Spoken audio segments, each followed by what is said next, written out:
It started on the home front with a series win over Philadelphia. And then off to the road, a series win in St. Louis. And already a series win, but work to do tonight. Reds have won their first series to begin a year since the world champions of 1990. A beautiful night in Pittsburgh. Reds and the Pirates wrapping up this series, and the Reds trying to make it 3 in a row. Hi again, everybody. Alongside Chris Welsh and Jim Day, I'm Tom Brenneman. Delighted to have you with us for Reds baseball on Fox Sports Ohio. Let's get right to the pitching matchup tonight.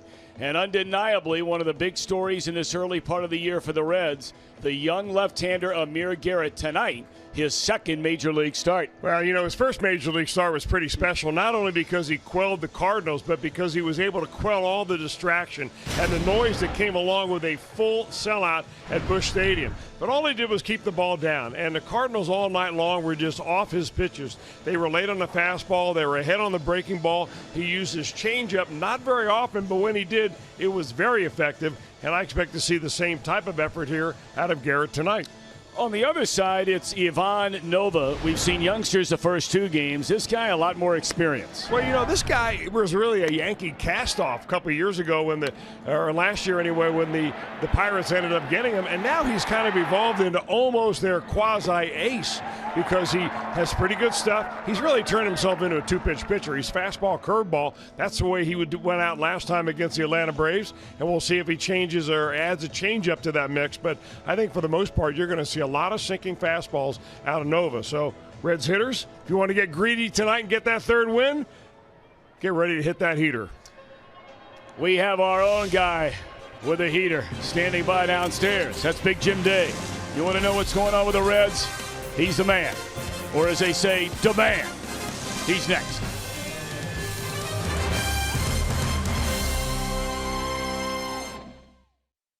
Ohio is brought to you by Chevy. Check out their award-winning lineup only at your Tri-State Chevy dealer. And by Skyline Chili, feeling good. It's Skyline time.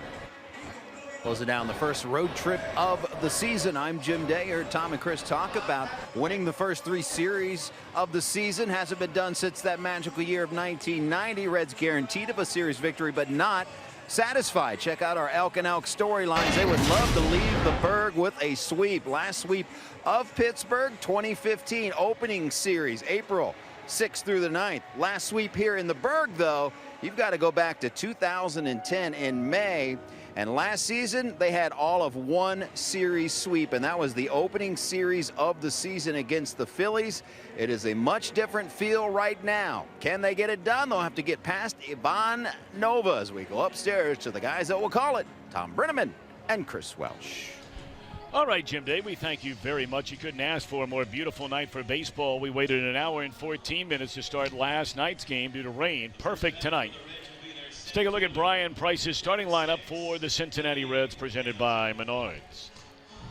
Billy Hamilton having a great road trip, followed by Jose Peraza back over at second tonight, Joey Votto at first. Duvall the cleanup hitter, Suarez at third, Schebler in right. Cozart back in the lineup. First game he's played in this series. Followed by Barnhart and then Amir Garrett. Ivan Nova, former Yankee farmhand. 30 years old. He came over to the Pirates and threw a pile of strikes last year. He's ball 1 as we're underway in Pittsburgh. Now, Nova came over last year, and you see what he did immediately upon coming over to the National League Central. It became their quasi-ace. 6-2 record, really good earned run average, and he did it with a very simple formula. He threw a lot of strikes, sinking fastball mostly, 2-seamer, and a curveball, and occasional changeup. And those who saw him pitch in New York thought that, you know, he just never really got comfortable being maybe in that big city. And he certainly has enjoyed himself here. The Pirates signed him to a 2-year deal over the winter, and he's going to be here for a couple of years. Billy has had an outstanding series. He's had an even better road trip. 3 hits the first game here, scored twice, stole 3 bases, and had a huge hit last night. And now he'll try and reach after swinging and missing. Can he beat the throw? No. Good play by Cervelli. And a nice play at the other end by Josh Bell. He had to negotiate the thrown ball by Cervelli, and also Billy Hamilton boot scooting it down the line right there. As it turns out, he goes into foul territory to be able to make this play. Fancy footwork. Cervelli didn't have a chance to clear a throwing lane right there. He just picked it up and fired it. Told you Hamilton has 7 hits on this road trip. The Reds have only lost 1 game on it. That was Saturday in St. Louis. Peraza has 5 hits on the road trip and 2 stolen bases. Straight up in the air should be the second out of the inning. It is. The Pirates on defense, presented by Ford. Mr. Versatile is in left field. Adam Frazier, we've seen him start a game at second base already in this series. He's played 4 different positions in their lineup through the first week and a day of this season.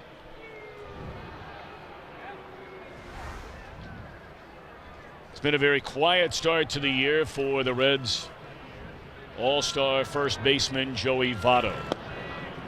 Ball 1. Votto just 3 for 20 on the road trip. 5 hits and 31 at-bats overall. He does have 2 home runs, 2 doubles, 3 knocked in. And Votto has only walked twice so far this year. He's been swinging at a lot of pitches. Well, that's really the telling stat right there, Tom, is the few number of walks that he's taken. It's not because the pitchers are, just coming right after him and he's got no balls. It's just that he is swinging a lot, way more than he has traditionally, even way more than he has last year. Hits it well, but not well enough to left field. And it's a 1-2-3 inning for Nova. Here comes Amir Garrett, his second major league start. He gets the ball when we come back.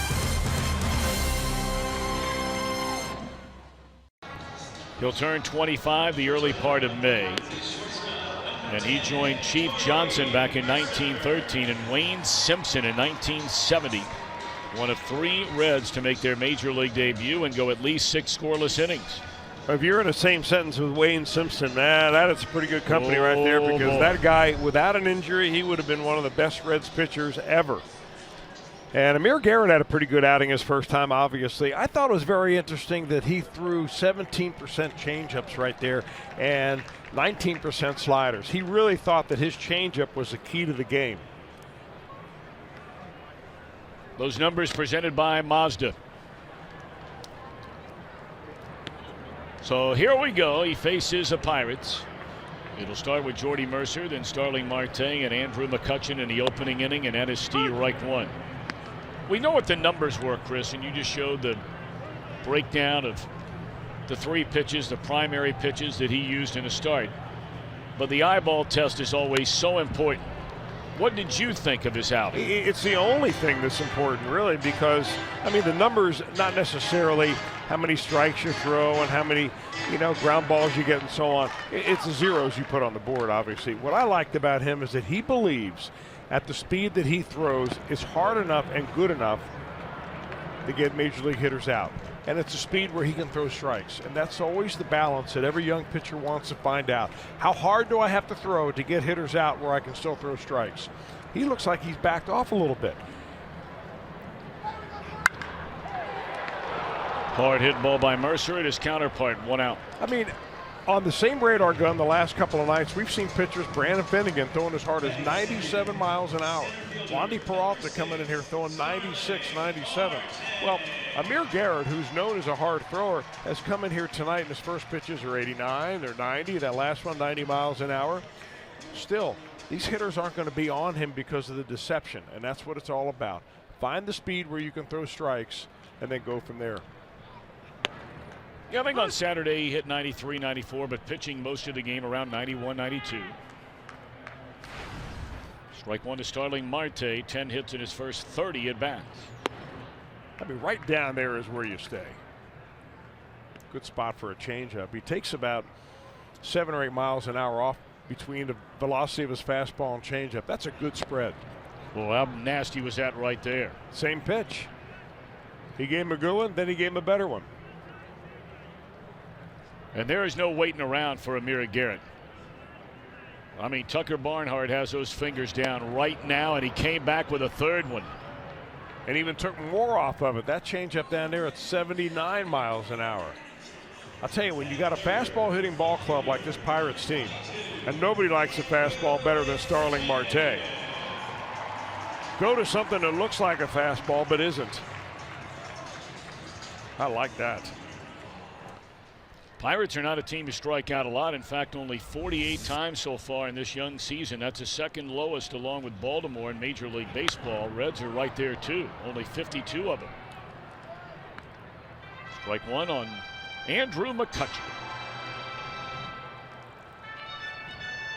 Much like Votto, a quiet start for McCutchen.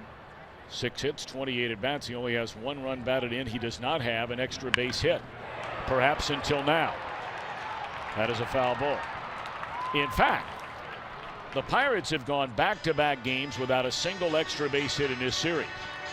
They have a total of 9 extra base hits in their first 7 games. In their lineup presented by Menard. Freeze a cleanup hitter, then Cervelli and Bell. Harrison, Frazier, Nova, the latter third.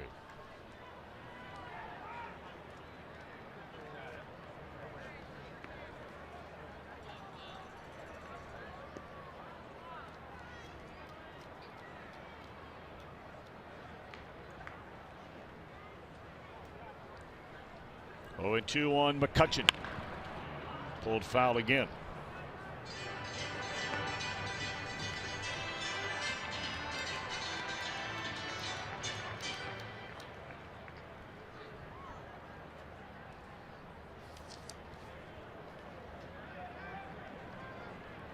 McCutchen had 2 hits last night, 1 hit in the opener. And a 2-hopper down to Suarez, and another great start. Ho hum, says Amir Garrett. 7 innings in his major league career of 2-hit shutout baseball.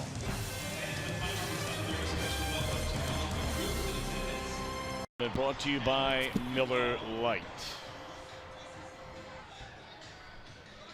Reds have been playing long ball to begin this year. They've been doing everything well. I mean, they're one of 3 teams to homer in every game.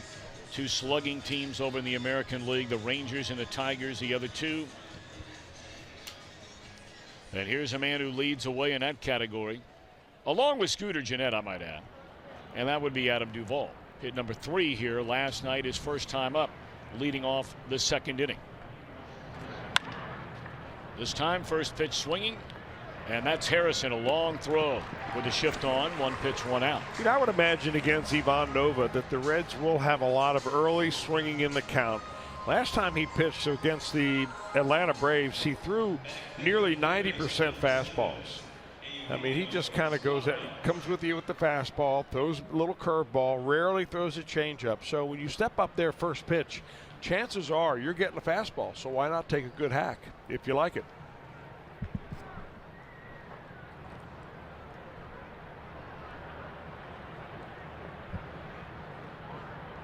Suarez has 9 hits in his first 24 at bats, 2 home runs, 2 doubles, 5 runs batted in. He's walked 5 times. His on base percentage through 8 games is exactly .500.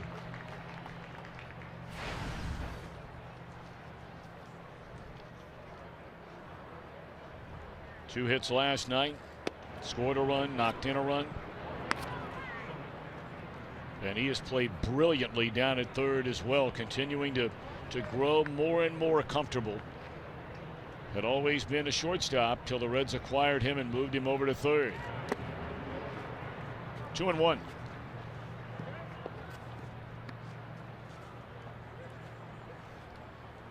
Reds will get in late tonight, and then they are at it tomorrow night. Open up a 10-game homestand. Milwaukee in for 4 beginning tomorrow night through Easter weekend. Back up through the middle. Mercer can't pick it up. That'll be a base hit for Suarez. Baltimore comes in for 3 after the Brewers. And then the defending world champions Chicago Cubs, who have only lost twice as well, will come in next Friday, Saturday, Sunday.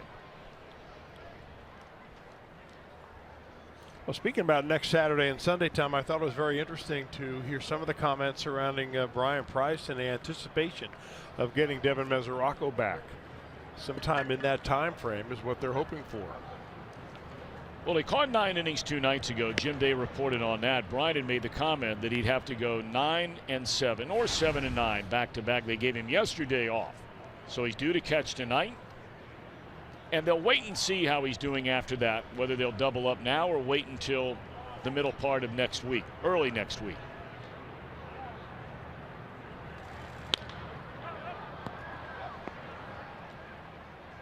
Freeze backs up on it.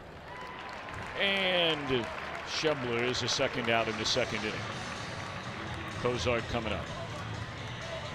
Tell you what, though, you know, whether it's Stuart Turner, the job he's done behind the plate, whether it's Tucker Barnhart so far this year, and of course all of last year, the Reds have missed Mesoraco and the potential of Mesoraco. The Mesoraco the last time he played a full year, where he hit 25 home runs, went to the All-Star game, drove in 80.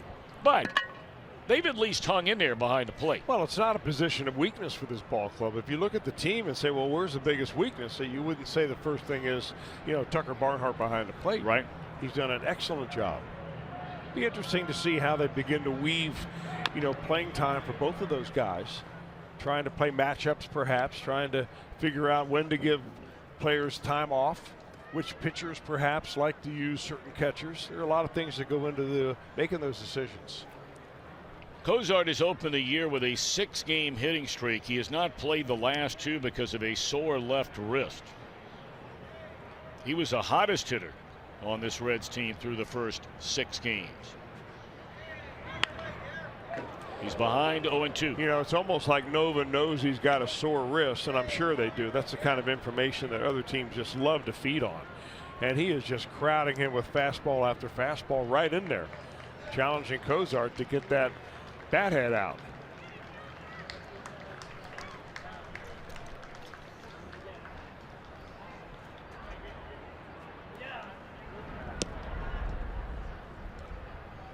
The Reds have not only pitched well, defended well, hit well, they've run well. Glenn Hurdle referring to this Reds team. You don't hear it much in the game of baseball to describe a team, but his comments after the game last night, that is a very athletic team. They have 10 stolen bases already this year. Reds gone on the force out. A hit by Suarez. Middle of the second, a scoreless game.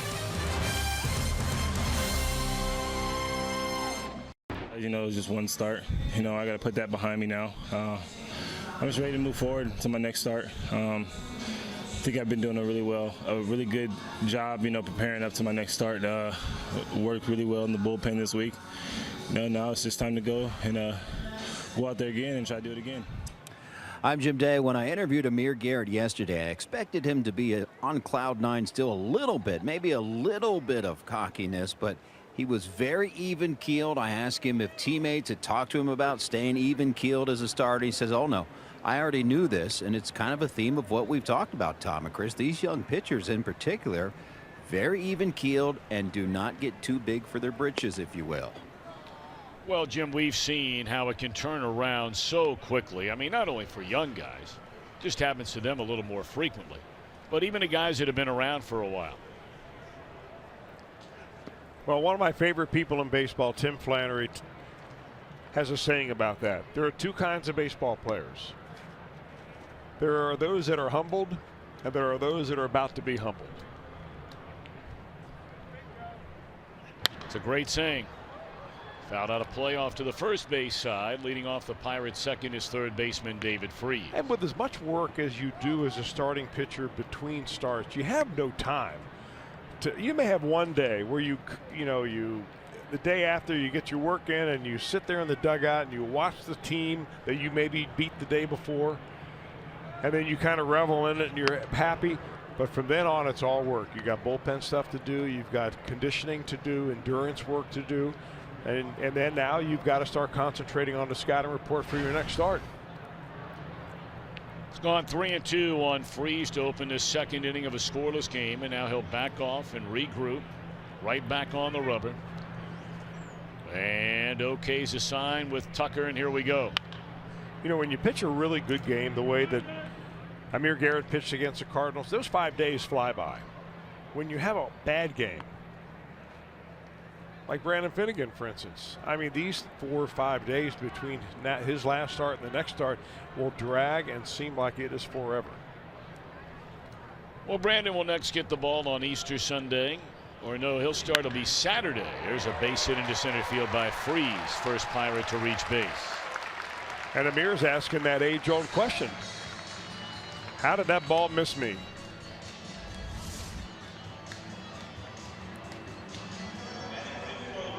Wow.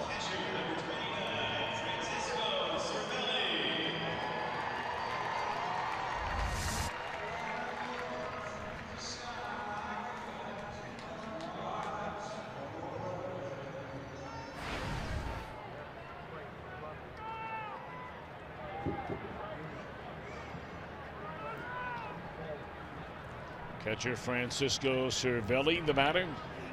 Native Venezuelan.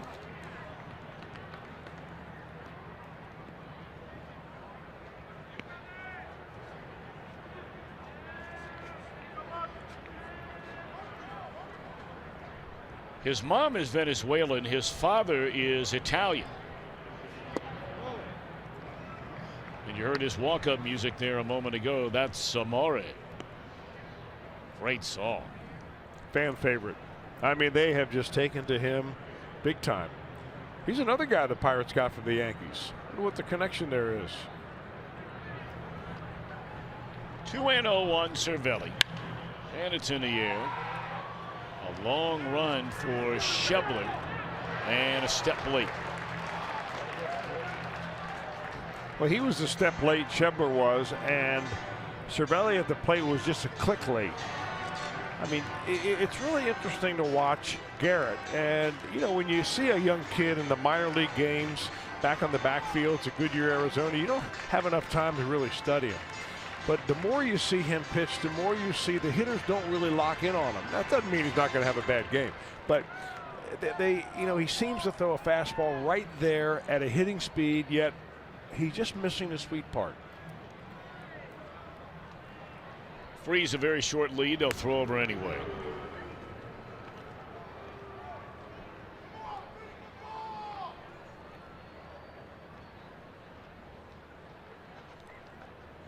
Cervelli had a big time year the first year he came over from the Yankees in 2015. That ball is in the air and crushed into left center field, but look who will be there.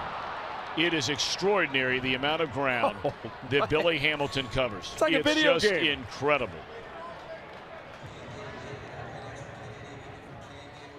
Incredible. See, he's shading well over to the right center field side. And Billy Hamilton loves this too. Because when you run like that, you want everybody to know that you're fast.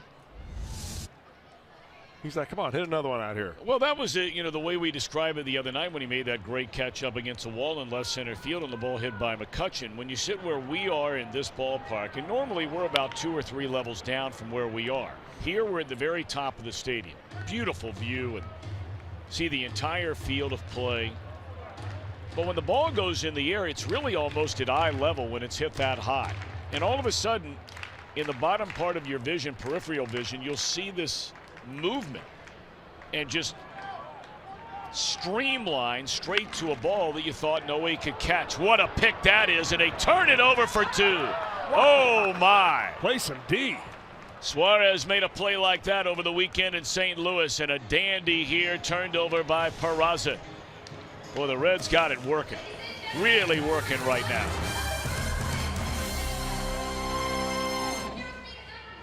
With a fast-paced pickup and play MLB action, all your favorite MLB teams, players, ballparks, and so much more. Get RBI Baseball today for Xbox One, PlayStation 4, and all mobile devices. Learn more at rbigame.com. A beautiful defensive double play by the Reds. Suarez, Peraza, Tavado. Keeping this a scoreless game as the Reds bat in the 3rd. Tucker Barnhart looks at a strike.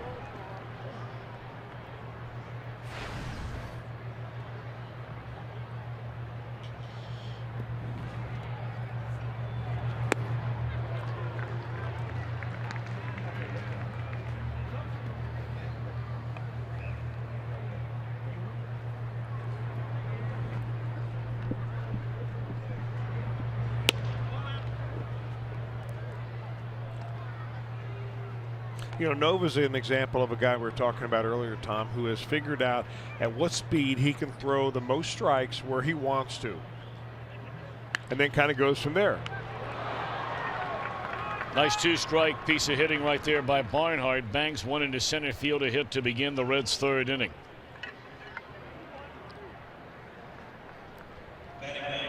Pitcher number 50, Amir Garrett.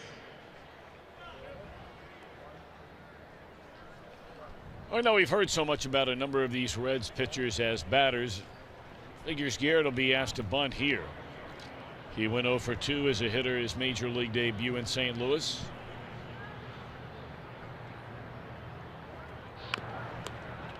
Not a good bunt. And this will be an easy double play. Not good form either. For all the practice and all the good advice and coaching they got down in spring training, it seems like when you get into a game, you forget all of it. And he walked up there with the bat head very low, down around thigh high, and he'll get better at it. See how low his bat head is right there? That ought to be up here somewhere. And that way when you bend down to get a pitch, you bend with your knees rather than drop your elbows. And, well, it can only get better.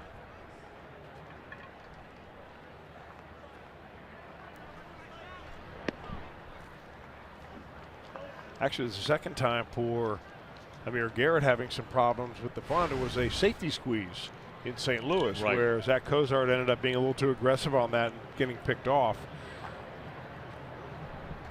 Garrett was expected to bunt. Actually, he was expected to bunt down the first base line, and had he been able to get it down there, they probably would have been able to score another run. At that time, I believe, a one-run game. White at the first baseman Bell. Billy 0 for 2, and the Reds are through in the third. After 2.5 in Pittsburgh, a scoreless game. Reds defense already playing a big factor today and this season. You look at it, brought to you by Ford. Billy's already made a really nice play, and boy, what a dandy by Suarez an inning ago.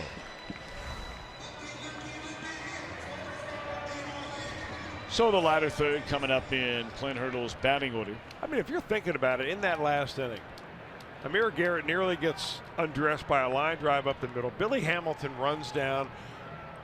He looked like a wide receiver on a fly pattern. I mean, he went so far to get that ball and to pull that ball down out of extra bases. And what could have been a double down the line turns into a double play. So defense does have something to do with it.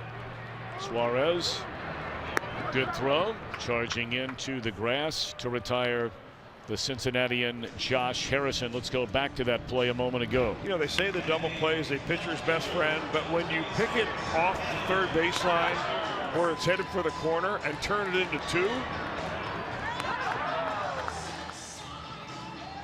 it's better than your best friend. It's your best friend forever.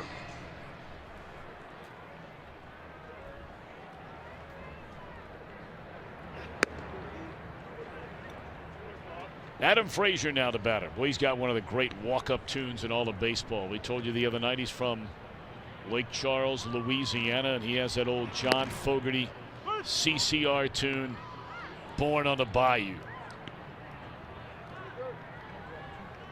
Big league tune. Indeed.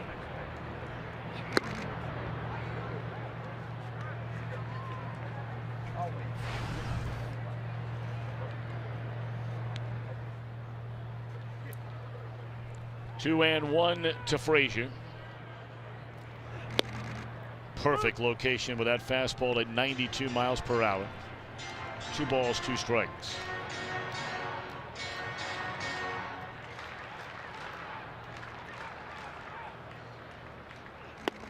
Oh boy, right there. That is getting tied up pretzel-like fashion for Frazier walking back to the dugout. Makes you feel good when you're a pitcher that can do this too. Look at the action on that fastball. Man, oh man, you just keep your fingers on top and push it on down.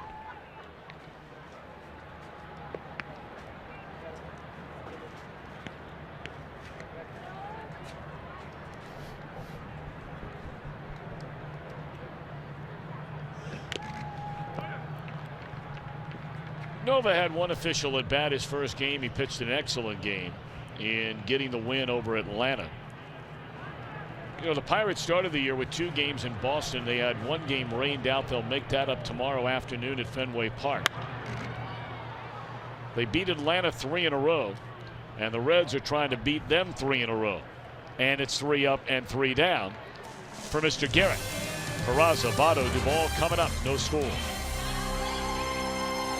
Garrett's debut, we told you that he writes pops inside of his hat to salute his grandfather, who has since passed away. A lot of people notice on the outside of his cap was an MM. Now that hat, because of what he did in his major league debut, is now in the Reds Hall of Fame. And here's a photo of it. It's MM, and it stands for Michael Manteris. He is wearing that MM on the inside of his hat tonight. Michael Manteris is a young man. He's very close to his girlfriend, is Amir Garrett. And her boss's son, Michael Manteris, unfortunately caught a rare form of leukemia and recently passed away. He idolized Amir. Amir still messages often with his father, Nick Manteris.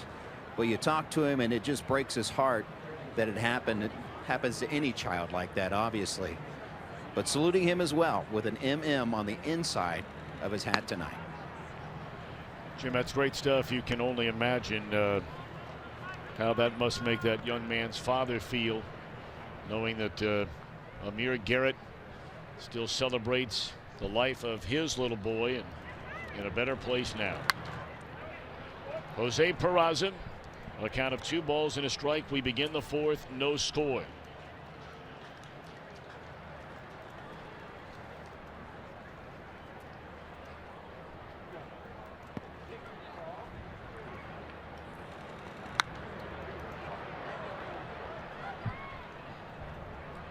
We talked about Joey Votto, and a big part of his game is, drawing walks. Leads the league seemingly every year in on-base percentage, along with his outstanding hitting. Jose Peraza has not drawn a walk in his last 65 plate appearances. That goes back to September of last year.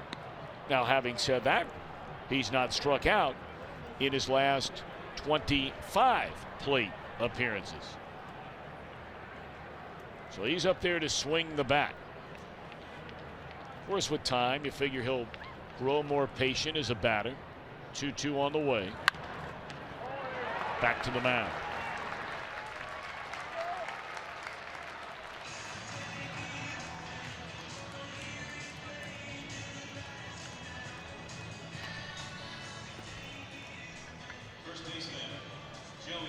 Looks like Nova is on top of his game again tonight. He's got about the simplest formula that you can have. I mean, he's right there with Bartolo Colon as far as someone who believes in throwing his fastball. In fact, he's thrown a first pitch fastball now to every hitter that he has faced. I mean, just coming right at you. And it's not like he's going to throw the old saying, a strawberry through a battleship. He's not throwing that hard, but he's got a little movement. He gets good extension. And he's not afraid to use it. It just goes to show you that every time you throw one down the middle, it doesn't mean it automatically is going to get hit and hit hard.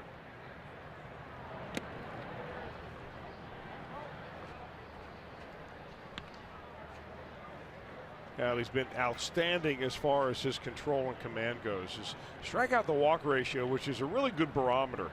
They used to call it a power number. But it also really shows you how much command you have. And he has got it atop the National League ever since he came over here from the Yankees. Yeah, but did you see that spread? Everybody else had good numbers. His was 18-1.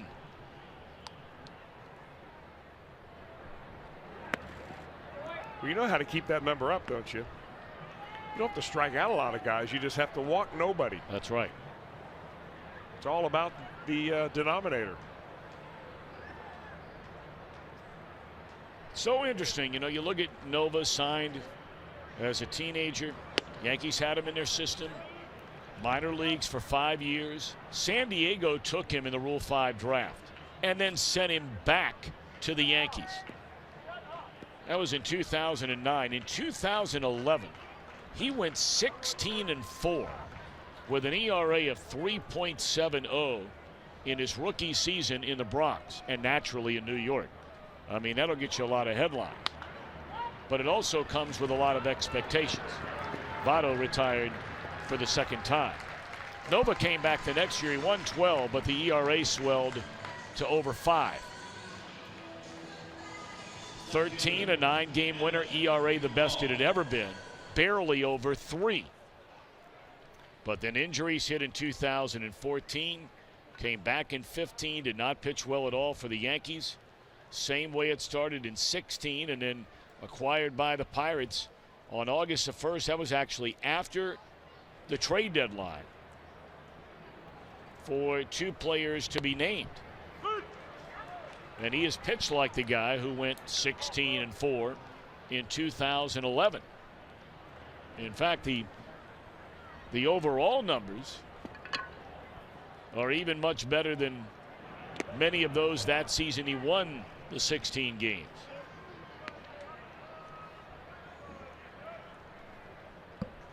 "30 years old now is Nova. Big man. 6'5", 240.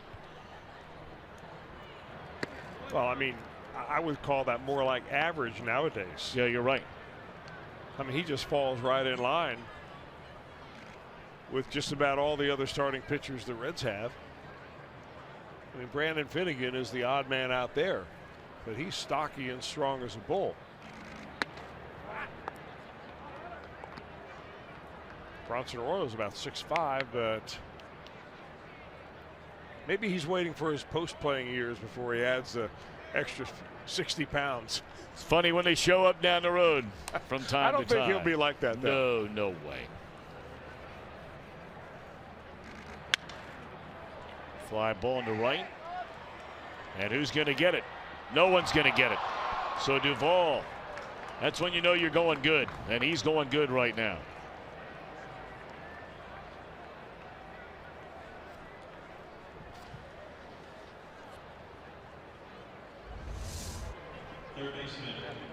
That ball goes straight off his bat. You talk about launch angle and that type of thing right there. I'm sure there's somebody out there right now looking at whatever metrics there are that you call that and say, well, that bat speed and the ball exit speed and the launch angle, that ball is caught 94% of the time, something like that.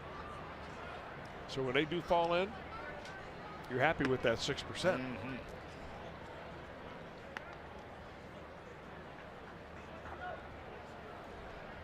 The inning will continue. The Reds have their 3rd hit for Eugenio Suarez, who singled into center field his first time up.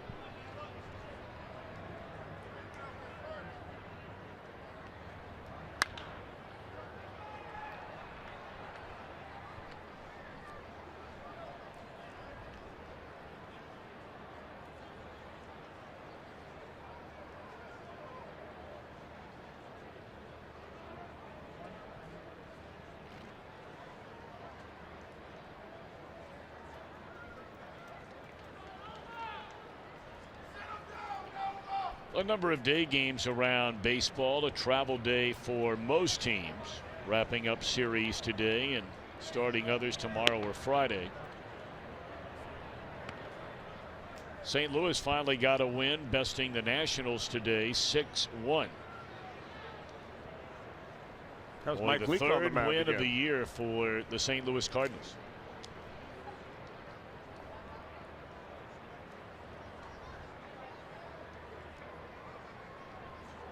Two and one to Suarez.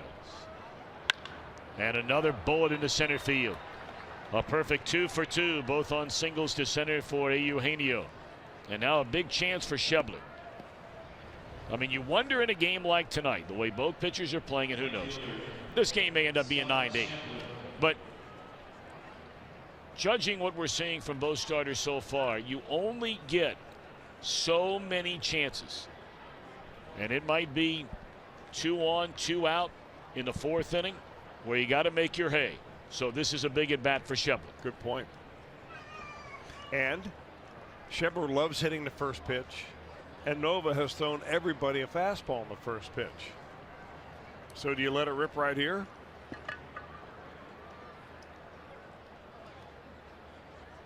And he throws his first breaking ball. So Nova knows it's an important at bat also.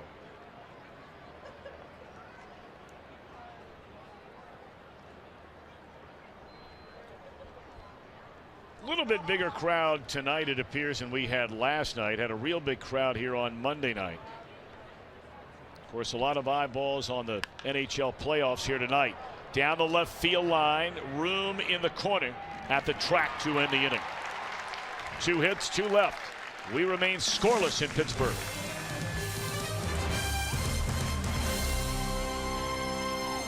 Do this every time he takes the mound, every half inning that he pitches. A giant A that he puts in with his spikes. That is his own initial. Amir, obviously. He says he does it because it gives him confidence. He wants to think, I own this mound and I'm going to brand it. He does it every time. Well, if it works, stay with it. He has been the Reds minor league pitcher of the year each of the last 2 seasons. Overall, he's ranked as their number 3 prospect behind third baseman Chris Senzel, their number 1 pick a year ago, and Cody Reed. And Garrett will take it almost all the way himself. And that takes care of the leadoff man Mercer to start this 4th inning of a scoreless game. Reds going for a 3-game sweep. Came away a winner in the opener. Big story in that game. 7 perfect innings from the Reds bullpen. The trio of Michael Lorenzen, Cody Reed, and Wandy Peralta in a 7-1 win. Last night needed more bullpen, and they got it. 5 innings of 4-hit shutout baseball by the quintet of Cingrani, Storin, Peralta, Wood, Iglesias in a 6-2 victory. Well, I can tell you that the quality of the arms that have come out of that Reds bullpen was a hot topic of conversation around the Pirates batting cage last couple of days. Today especially. First night, okay, you run 3 guys out there, they do a good job. Of course, good job means 21 in a row. But on top of that, what they saw last night, the quality of the arms was like eyebrows raising. And the Pirates weren't afraid to talk about it.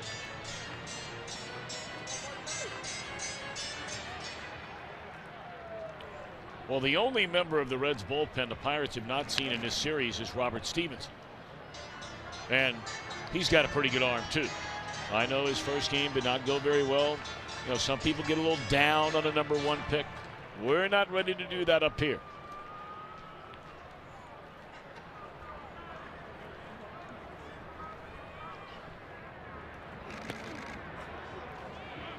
Three and 2 now on Starling Marte.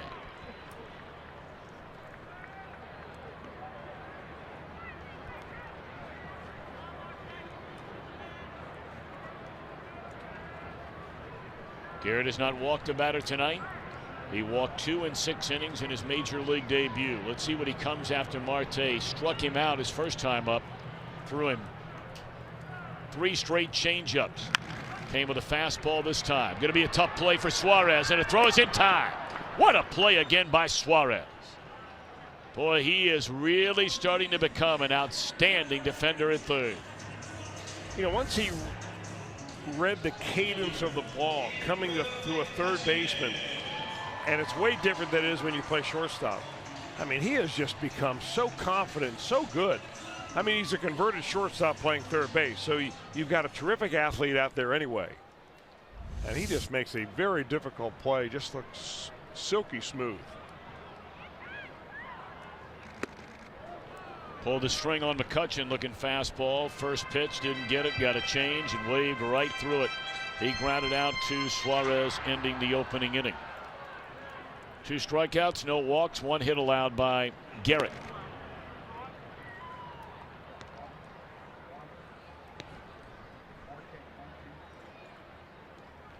This is such a beautiful venue here at PNC Park. Just the ballpark itself, I would take our ballpark over this ballpark, the inside of it all day, every day. as a fan to walk around the concourses in the different areas. But the view here is really spectacular. It looks fake. Hooked into left field. And this will be a 2-base hit for McCutchen, his first extra base hit of this young season.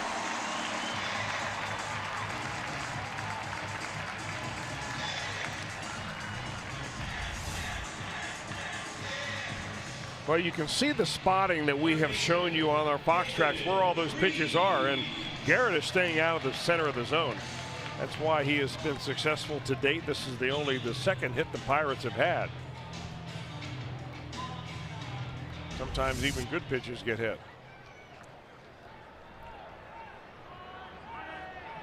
Well, here's a fella who owns the other hit against Garrett tonight. That's Freese.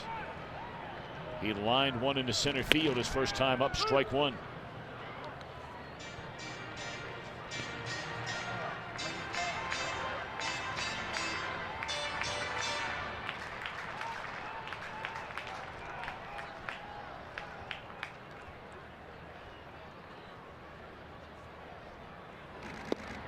Breaking ball misses. 1 ball, 1 strike on the Pirate third baseman. I really like the pitch calling that Barnhart has done, you know, so far, especially in Amir's first game in St. Louis and in this one.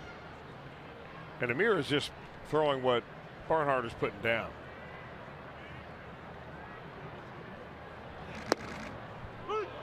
Fastball, knee high, inside edge, 1-2. All day long you live down there. That's your safe zone.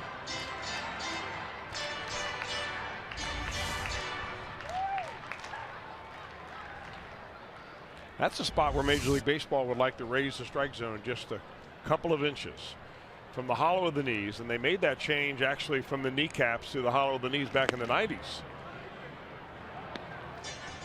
And they, of course, had a lot of teams go out and try to get sinker ball pitchers that would live down there around the knees. But when Amir throws it down there, he's got action. What's a big pitch here? He missed. He went 3-2 on Freese the first time, and that's when he threw a fastball and Freese smoked it. So after getting ahead 1-2, he's missed on 2 in a row. And the count full again. Runner at second. We're scoreless, last of the 4th inning. 2 out.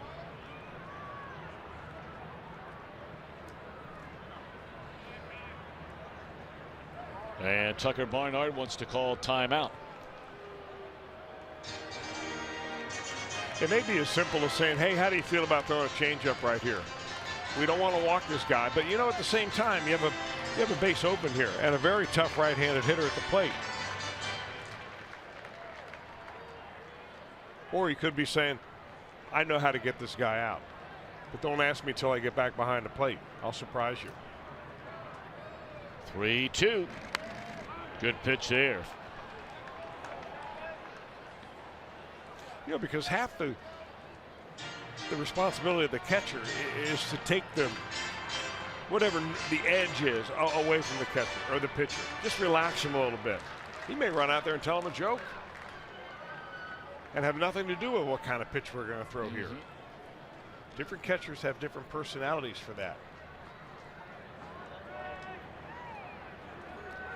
3-2 again on David Freese. Got him swinging to end the inning. So Tucker did know how to get him out. 3 strikeouts for Amir Garrett. For the unlimited baseball break. Brought to you by T-Mobile. All right, some oddities to begin the year. We know about the Reds. They've thrown 3 shutouts. They did in their first 6 games. The entire rest of the National League has 2. The Angels are 3-2 when trailing going into the 9th inning. Look at the rest of Major League Baseball. 3 wins total. And George Springer, 4 leadoff home runs already this year.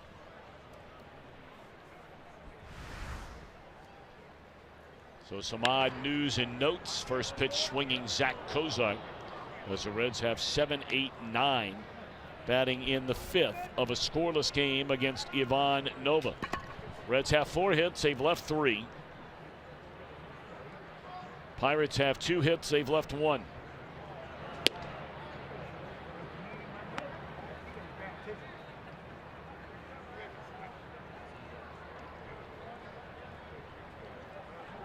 Cozart bounced into a fielder's choice on a ground ball to Mercer, ending the Cincinnati 2nd inning. The biggest threat for either team came in each team's last at bat. Pirates got a 2-out double by McCutchen in the just completed bottom of the 4th. Reds in the top of the inning had 2 on, 2 out. Schebler flied out to the warning track. This should be extra bases for Zach, and he'll make the turn and go in for his 2nd double of the season. So welcome back, Zach Cozart, after missing the last 2 games with a sore left wrist. He hurt that wrist diving for a ball. Had nothing to do with hitting. You know, he had a really good swing on his first swing in this at bat. Hit a line drive that just went foul, and he went right back to the same swing as Nova continues to try to keep the ball on the inner part of the plate. Now he just got that ball up, and Cozart, well, he loves it right there.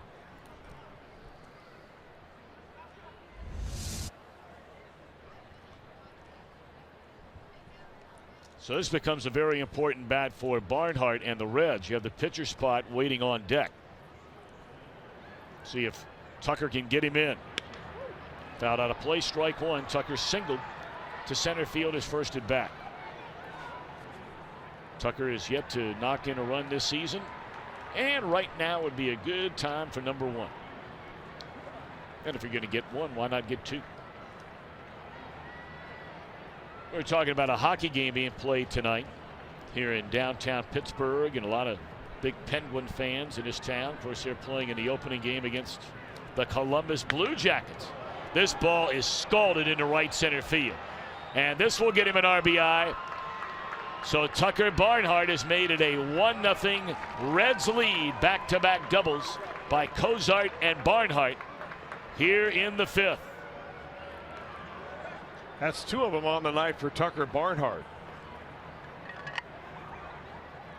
And he'll trade places with Cozart after he bangs this ball right off the right center field wall, right down Broadway. So Nova now, the last couple of batters have gotten that pitch up, you know, thigh high, and a nice level swing by Barnhart drives a run in and puts him in scoring position. Nicely done.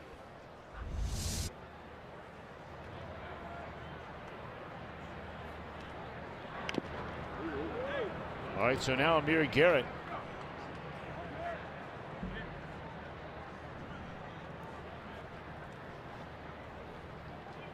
Hey, you know, it's amazing, really, Tom. We talked about it between innings, but how these pitchers have spent so much time in spring training working on their bunting. And in my estimation, the problem with that is that they're bunting off a machine and not live pitching at game speed. It's easy to bunt off a machine if you know it's going to throw it right in the same square every time. When you get up there and there's infielders running in on you and pitchers with live fastballs that are running one way or another, it's a whole different story to lay a bunt down. It's not that easy. First of all, you ought to move way up in the batter's box. He's not nearly far enough up in the box. So then, based on what you just said, and you're a guy that's, you know, now he's sneaking up a little bit now. And it's still another bad bunt. And the Reds catch a break because the throw took the third baseman Freeze right into the runner, and the ball was jarred loose. We're going to look at a replay, but I want to get back to something you just touched on in a minute. Garrett drops it for the second time right in front of home plate. And Freeze knocked it down, but it came out of his glove when Barnhart came in there. Well, they have to give him a sacrifice. Yeah.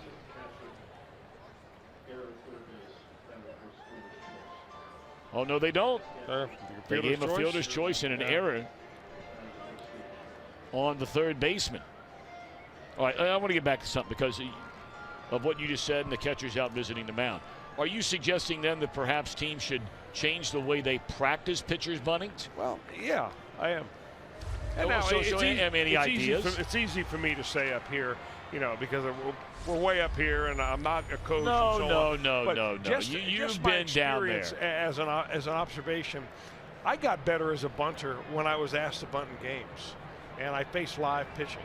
And I think that with all those minor league pitchers down there who have to get their work in on the side, now why not take a few that have pretty good control? and send them over to the big league camp and send your pitchers up there to bunt off those guys a couple times a week. Where now they're going to bunt off sliders and they're going to bunt off running fastballs, 4-seamers and 2-seamers. And they're actually going to get a feel of what it's like to put a bunt down at game speed instead of off a machine. The machine is cranked up pretty good, but it's straight as a string and it's right there every time. Hey, look, you've been down there before. It's not like you're just sitting up here making some, half-cocked evaluation or suggestion that you don't know anything about. You've been there. Well, baseball is one of those games where you don't practice it at full speed. Everything you do is as practice speed. 2-0 on Billy Hamilton. And there's a base hit into right field. It'll bring in another run. So the Reds go double-double, catch a break on a bad bunt and an error by the third baseman. And the Reds are making a pay, a base hit by Hamilton. Second baseman. 2-0 Cincinnati with 2 on and nobody out. Well, it's one thing being given opportunities. It's a whole nother thing when you take advantage of those. And that's what the Reds have done early on. Every time they're given an extra out, maybe an extra base on a base play. Now, Billy Hamilton, did he just signal to Amir Garrett and tell him to get ready to start running? I don't want to have to catch you. Amir can probably run a little bit. Oh, I don't think there's any debate about that. He looks more like a 440 guy, though. You're right, he does. Or a guy with the hurdles. Uh-huh. Edwin Moses, like body. Dayton, Ohio native. The great Edwin Moses.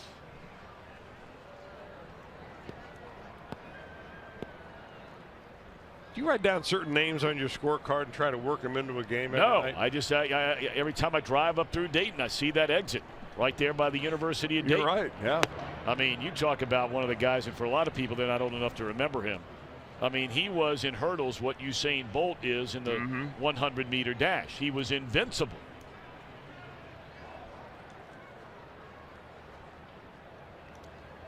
All right, let's see here, Peraza. He's looking for something to hammer here, 2-0. Takes a strike on the outside corner. A little surprised about that.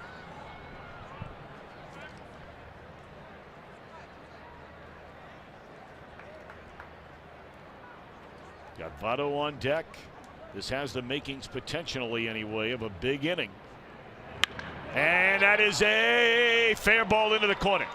Amir Garrett will trot home. Billy Hamilton racing around. They're going to wave him home. And he will score as they miss a cutoff man.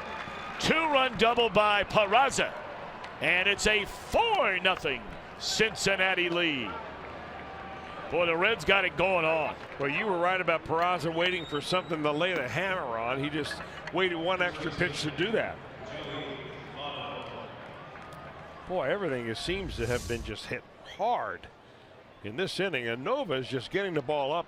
I mean, he's throwing the ball waist high to these guys now. You just can't live up there.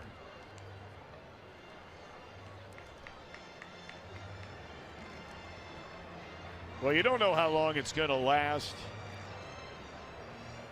But I'll tell you one thing. Right now, this is a fun team to watch play baseball. Everybody up and down this roster is contributing in some form or fashion.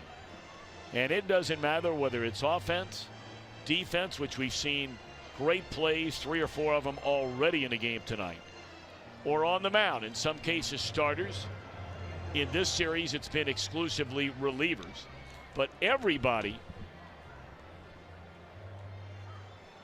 is doing something well right now. And doing it right. Decisions are being made that have turned out to be right.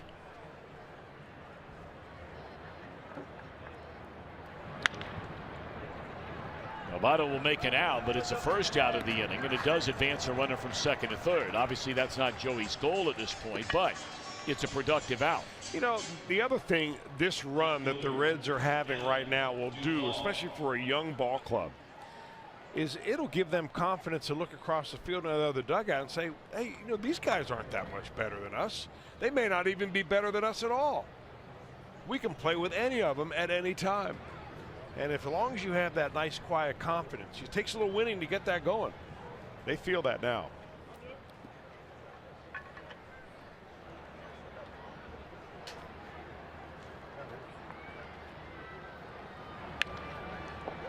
Let's see now if Duvall, who has 7 runs batted in, second most on the team to Scooter Gennett, can play Peraza from third. The Pirates have their infield in. 1 out.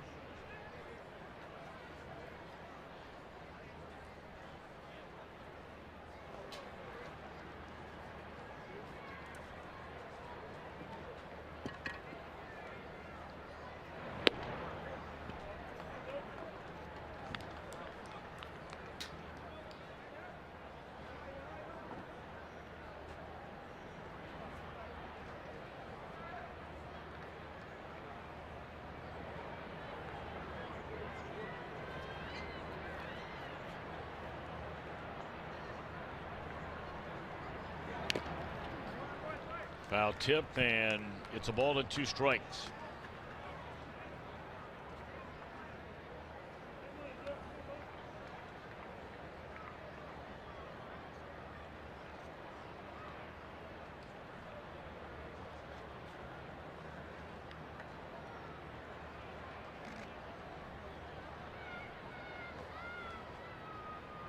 Pirates have activity in their bullpen. Antonio Bastardo, a left-hander. We saw him in the opening game of this series. I mean, Nova only allowed 4 hits, no runs, no walks, and a strikeout through the front 4 innings. But here in the 5th, consecutive doubles to start it, a misplay defensively, a single to drive in a run by Hamilton, 2-run double by Peraza, and now Duvall with a chance to make it a 5-run inning. 2-2.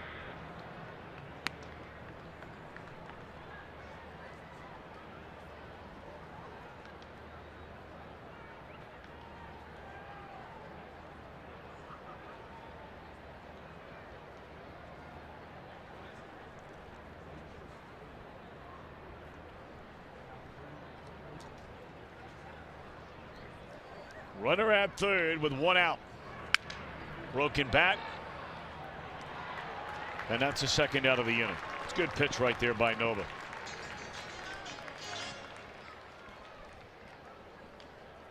Third baseman, Eugenio Suarez.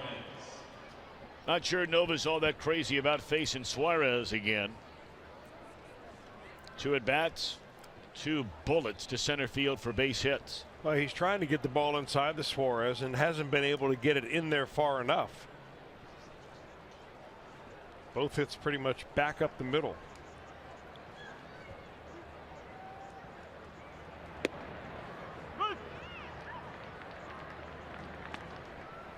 Suarez with 2 hits tonight has reached double figures, 11 hits in his first 26 at bats this season.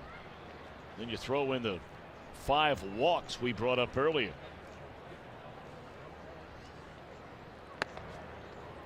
Nearly hit with a pitch, a ball and a strike. Look at these last 5 games for Suarez. 2 home runs, 5 knocked in, walked 4 times, throw in a double, 9 hits. Mercy. We had a good rip there. 1-2.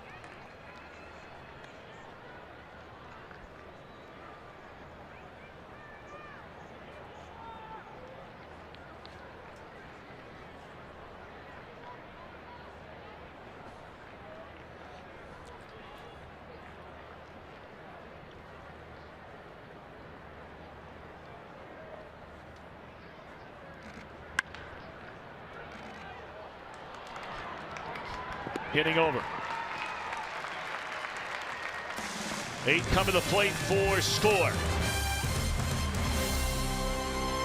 Amir Garrett. We know about his basketball exploits, but did you know that he played Little League Baseball in Las Vegas against the likes of Chris Bryant, Bryce Harper, and Joey Gallo? He told me yesterday he got tons of shout outs from everyone on social media and those famous people that he knows.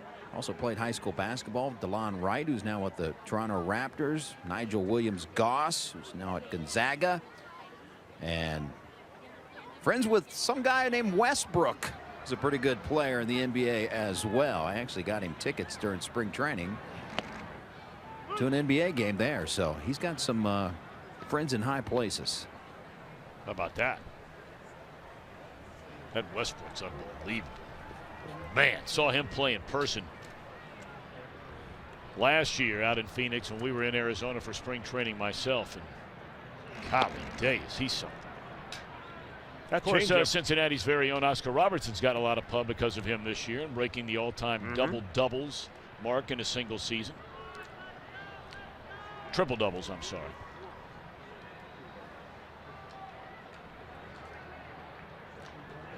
You were saying about that changeup. That's a triple-double right there, that changeup. I mean, he'll back it up with one or even two, maybe even three in a row. And I bet he'll do that before too long.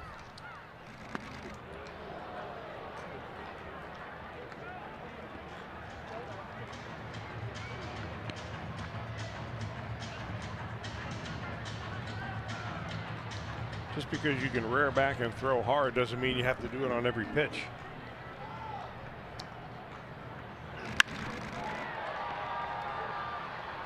Nice pickup by Cozart. One out. Cervelli's hurting. Yep. I'm not sure. I mean, he'll play through a lot of pain. He's a tough guy. But he hit that on one hop. I mean, a bullet shot right at the shortstop and barely made it to first base.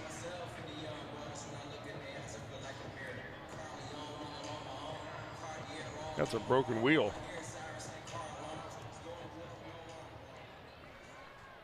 And with the position he plays, might not be getting better anytime soon. No, you're right. Interesting little twist here about Cervelli. You know, that song he had we brought up earlier, that's Amore, that was made famous by Dean Martin.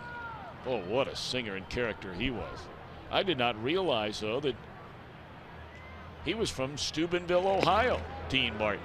Never knew that. It's not too far down the track from here. Homer Rich Donnelly. That's right. Former Pittsburgh Pirate third base coach for a long, long time. And then he followed Jimmy Leland up to Detroit.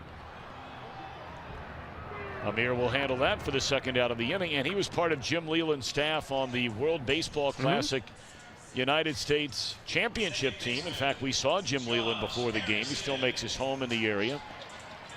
Still works in baseball both for the commissioner's office and for the Detroit Tigers. And he's from Perrysburg, Ohio, which is right up there near the Ohio-Michigan border.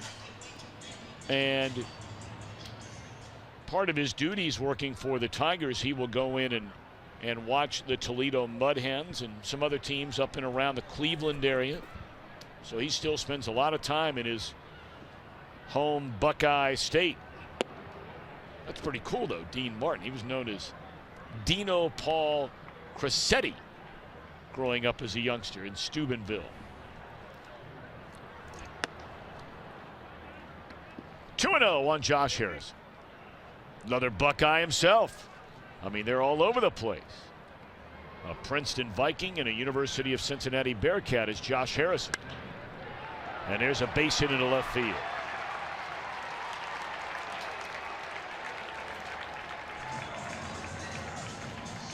Calling all kids. We remind you this Saturday's a big day. It's Kids Opening Day presented by Frisch's Big Boy. That's this Saturday. Now there's a free block party very early along the banks featuring a Reds player parade.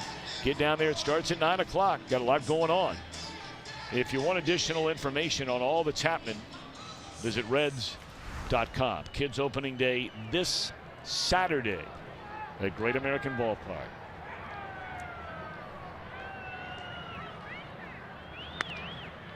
Frazier first pitch swinging, struck out his first time up, and Amir Garrett. Rolling. 11 shutout innings as a big league pitcher. Time to get your game on. The Reds return home tomorrow to face the Brewers for the first time this season. Reds Live kicks it off at 6:30. I will have a sit-down conversation with Bronson Arroyo as he makes his second start of the season right here in your home of the Reds, Fox Sports Ohio, and streaming live on Fox Sports Go. It'll also be the first time that Scooter Gennett gets to see his former team. Brewers off to a 3-5 start, last in the National League in starters ERA, just over 5. And a couple of new names you'll see: Eric Thames, Travis Shaw, Reds and Brew Crew. First of 4 tomorrow night right here in the mighty FSO.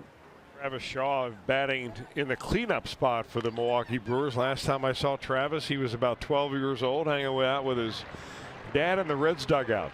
What a great family. 1 pitch, 1 out for Ivan Nova as Schebler rolls one over to Josh Harrison at second base.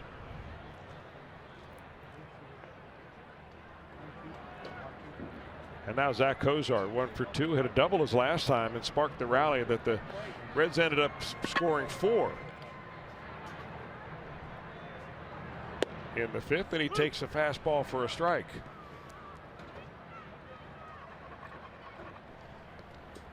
We'll see if Cozart can start a 1-out rally rather than a leadoff rally in this 1 inning later from the 4-run 5th. Well, you hated to see Cozart with any kind of injury, naturally, anybody, but the way he had started the season, 9 hits in his first 20 at bats. Then all of a sudden you got a sore wrist, you miss a couple of games, and you know, sometimes you can come back and perhaps have lost your timing a little bit. He was retired his first at bat of the night, but hit a rocket into left field in the 5th for a double.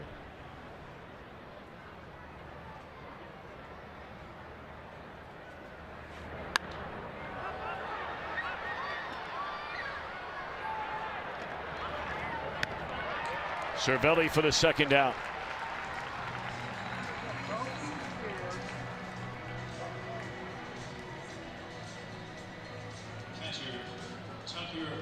Barnhart.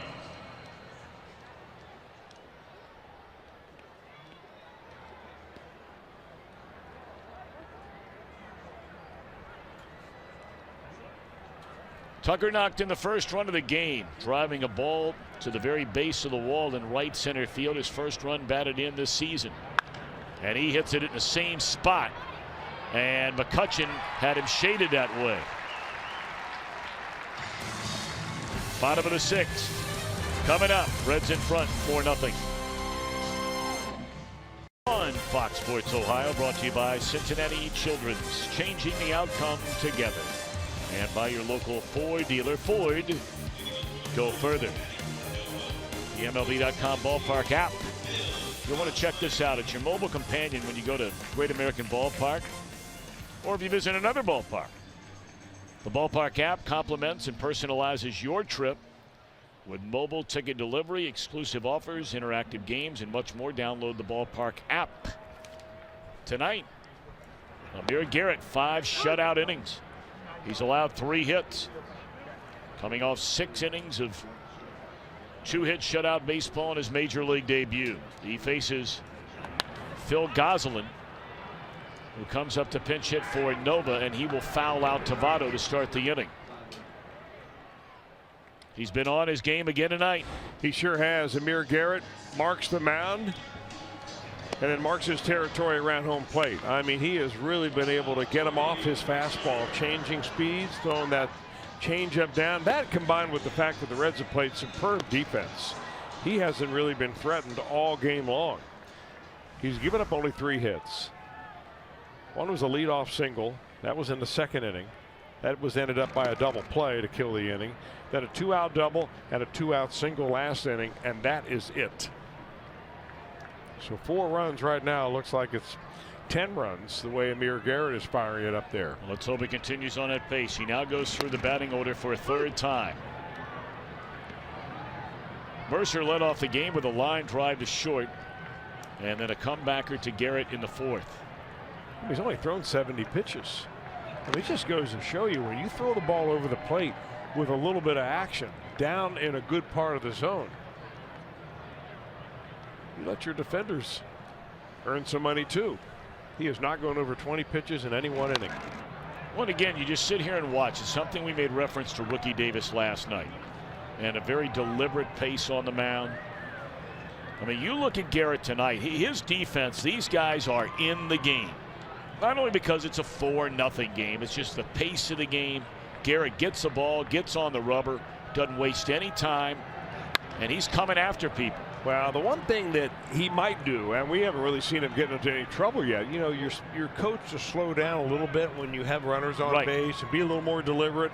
But right now, without anybody on base, it looks like he can't wait to get the ball back. 2-2 pitch. Missed down and in. He's only averaging a little more than 3 pitches per batter so far in this one.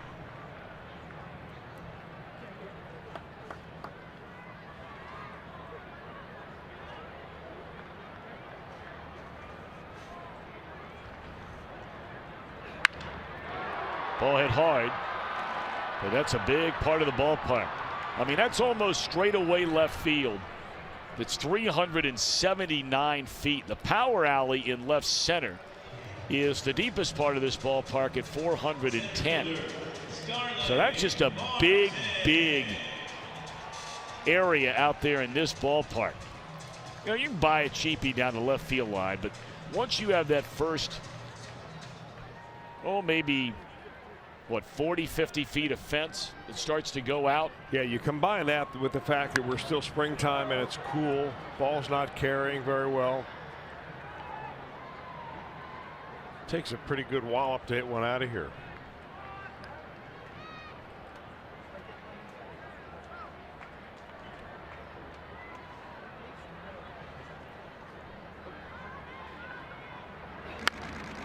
Foul out of play by Starling Marte.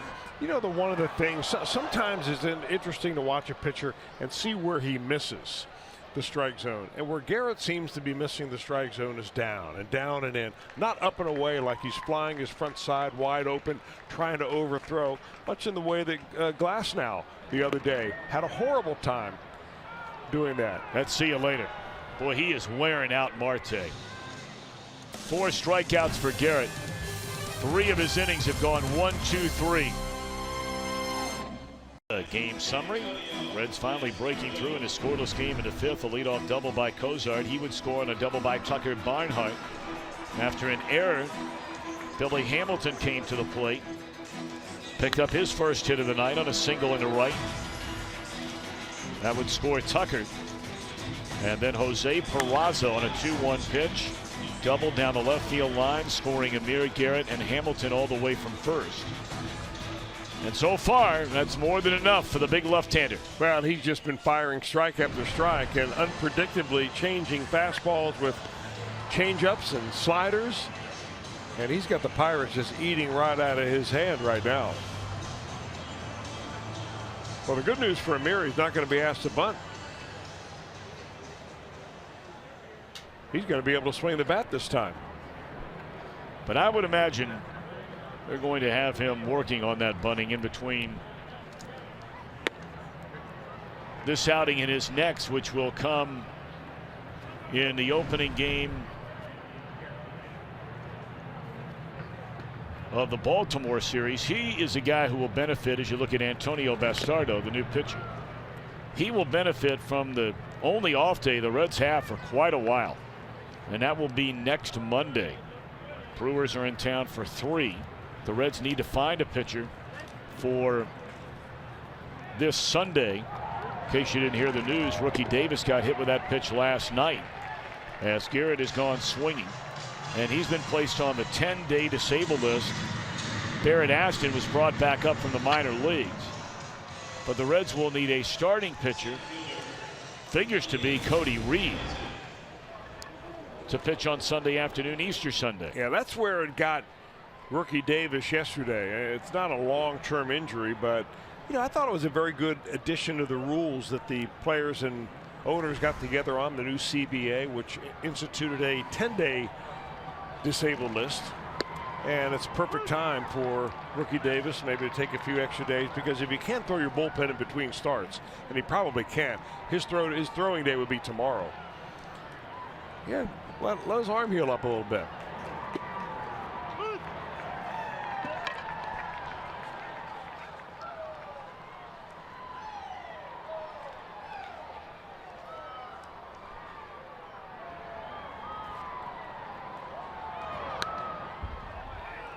Billy turning around to bat from the right side for the first time in the game tonight.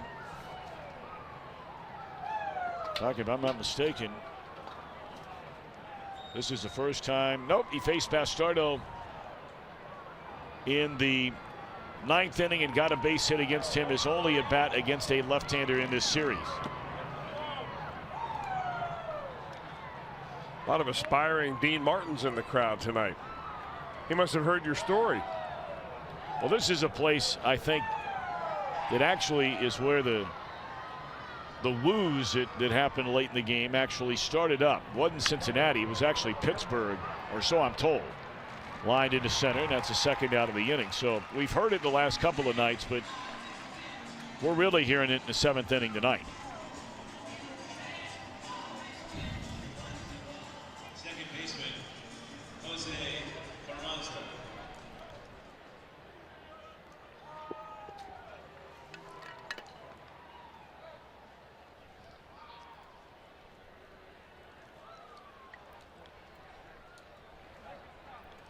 Told you Milwaukee coming into town tomorrow night. They're playing at the same pace the Reds are playing at so far here tonight. The Brewers got a win over the Blue Jays last night. And they're in the top of the 7th inning at Sky Dome. And a 2-0 lead for the Brew Crew. San Diego beat Colorado earlier today, 6-0. The Mets are rolling again. Well, they are just pounding the baseball. They lead Philadelphia 5-0 in the 5th inning tonight. Cubbies giving away their World Series rings tonight. I tell you, they have handled as an organization their first game and raising the flag and the banner and their World Series rings tonight as well as any organization can. That's an infield single for Peraza. I saw where they did a lot of research to bring in fans that would give the players their World Series rings. I mean, fans in their 80s, fans in their early 90s, and fans that have just lived and died in their various, research. I don't know how they compiled it all or to figure out which fans to bring down, but I'm sure it was quite a night tonight. Yeah. So, good for them. I understand the rings they're giving out to all the players and associated people in the organization have 108 diamonds in the ring and a hidden billy goat. How nice is that? Yeah.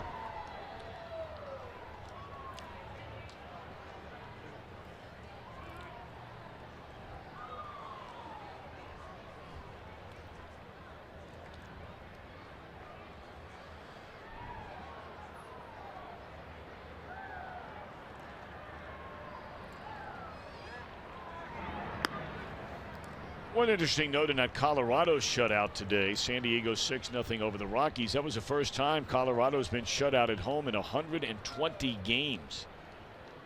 That's the next longest such streak since the Reds had that string from 2011 to 2013. They went 126 straight games at home without being shut out.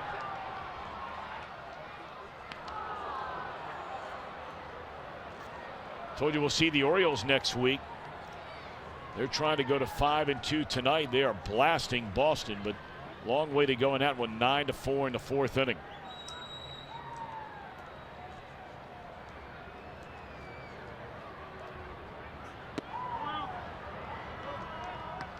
Two and one on Joey Votto.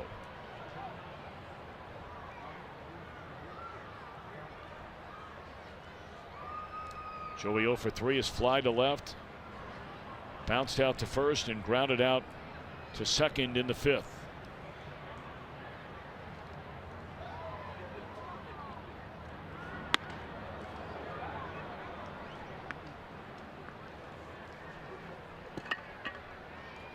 First time in a while I can remember Votto in a 3-1 count.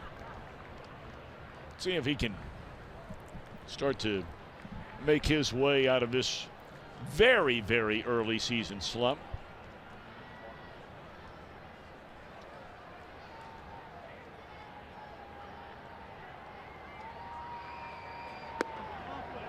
He takes ball 4. Just a 3rd walk this year taken by Votto.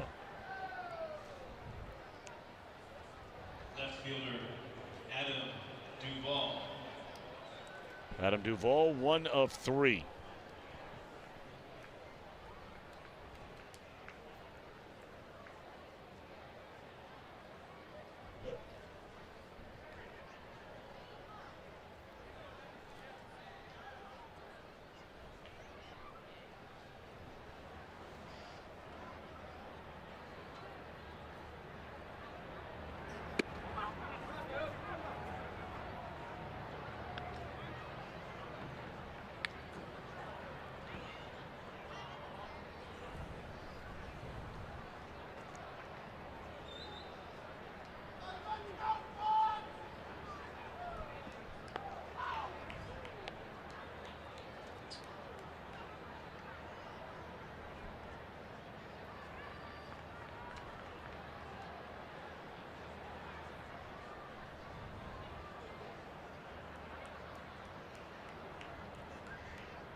Duvall over the last 4 games of this road trip, and the Reds have only lost 1 game on it. Has 7 hits and 14 at bats, 2 home runs, 5 knocked in, has scored 5. That's just in the last 4 games for Adam Duvall. He has 2 on with 2 out and a 2-0 count, looking for something to lay into here. Boy, he took a hearty cut and fouled it back.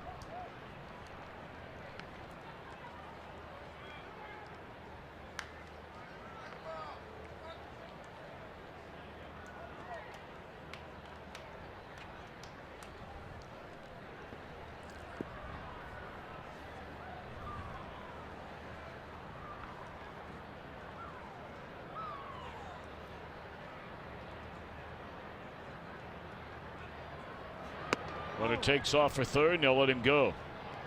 That's Peraza, his 4th stolen base of the season. Why not? They're going to give it to you. And that's what they were going to do, too. With the right-handed hitter up there, there's no way that David Freese is even going to leave his position to maybe throw him out and have a ball dribble right by him where he just was. I'm not sure what's going on with Antonio Bastardo. But he has single-handedly changed the pace of this game. But you brought it up earlier, Chris. It doesn't matter if it's a pitcher on the mound or the batter at the plate. Unless Major League Baseball starts putting some teeth behind the mandate of wanting to increase the pace of play, meaning a fine, or start giving guys, you know, in this case, give Duvall ball 4 because of how much time Bastardo is taking, nobody's going to change. What's interesting is when you see the young guys coming up that for the last couple of years have had a pitch clock. Amir Garrett's had a pitch clock in the minor leagues. So maybe that's the way it slowly starts to change, because once they get here, guys that have been around for a while, forget it. There's ball 4 to Duvall, and they are loaded.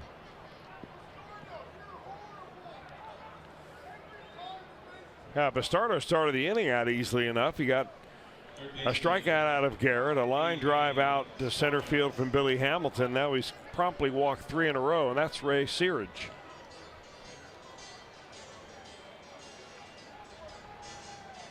Well, we've heard a lot of great things about Ray Searage as a pitching coach over the last number of years. Some of the reclamation projects, you know, he had. Some of those guys stayed in a pretty good groove.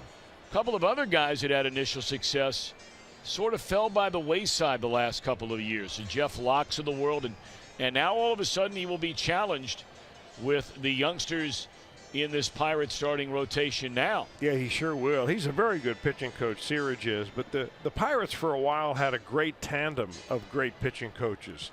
Ray Searage at the major league level and Jim Benedict in the minor league level.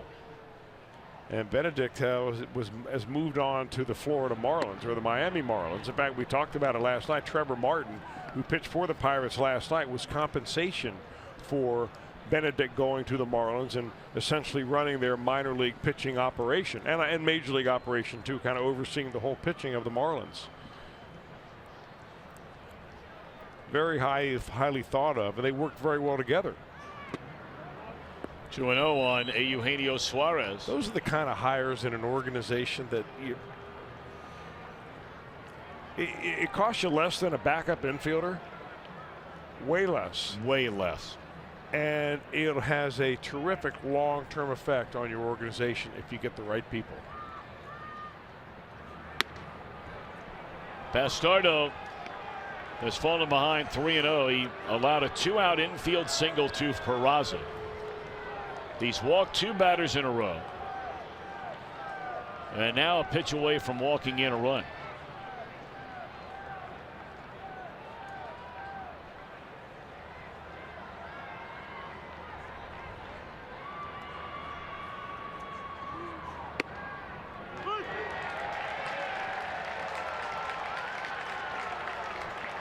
Looked like he took a little bit off to get that one in there.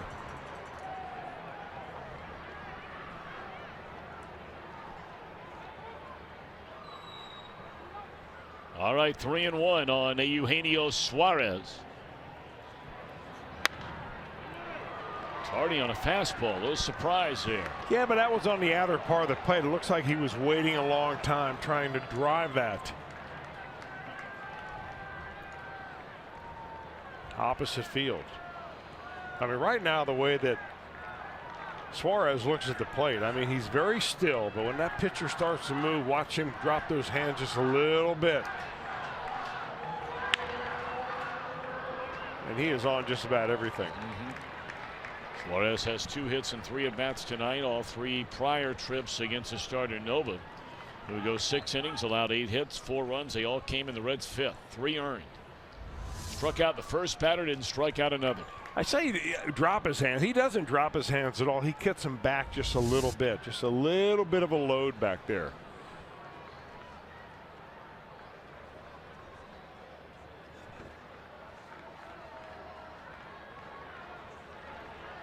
Bases loaded, 2 outs, runners get started, 3-2 delivery.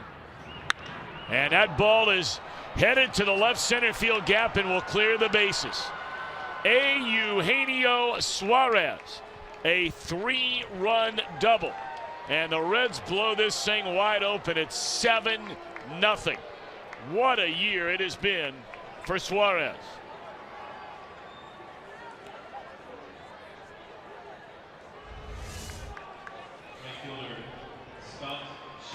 Boy, he just jumps all over this pitch. He saw fastball after fastball after fastball from Bastardo. I think that was the 6th one he had seen in that at bat. Before he finally centers it and drives them all in. Well, that's all for Bastardo. And this will be our Skyline Chili. Call to the bullpen. Of the Cincinnati Reds, it may not be reproduced or retransmitted in any form, and the accounts and descriptions of this game may not be disseminated without the express written consent of the Cincinnati Reds. Billy Hatcher fan club in town. Charleston, West Virginia, the Chris Sabo chapter. Those guys are having a good time tonight. And so is Billy. Sure is. He's getting a sore arm out there. He's waved 7 of them in so far tonight.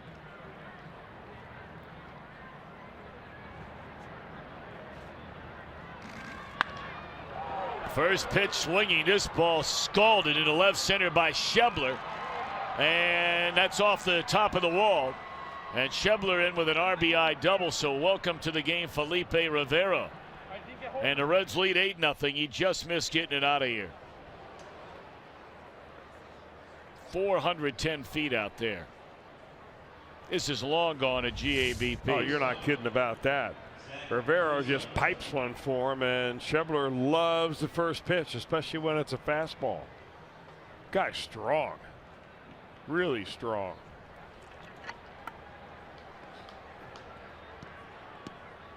Right on the top of the wall. Look at that.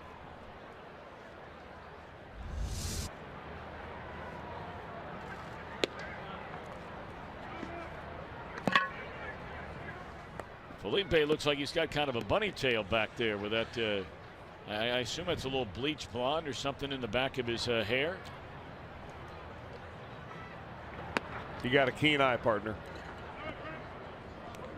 Well, yeah, Easter's right around the corner, so who knows?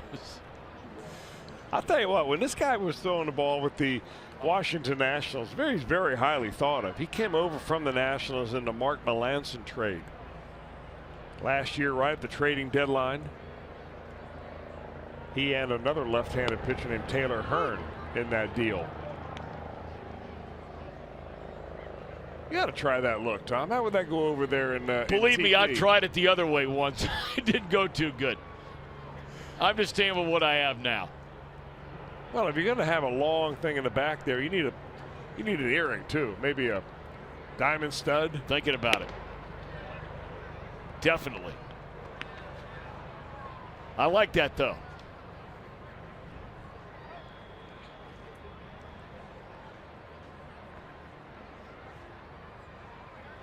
Well, And that's really not even blonde. I mean, that's almost white. Because, you know, closer to blonde would be the color of that Pirates P. I mean, this is that's closer to the white on the uni. I know, now that I look at it, you might be right. A little more blonde. You know, if he can establish that as a brand and end up being a very good pitcher, it'd be a great giveaway. There's no doubt. I mean, you start with a bobblehead. Yeah. Then you do the hat with the little. the hat, yeah. Yeah, That's yeah, what I'm for talking sure. about. Oh, that'd like be, they did the Bronson Arroyo hat right. years ago. That'd be big league. No doubt.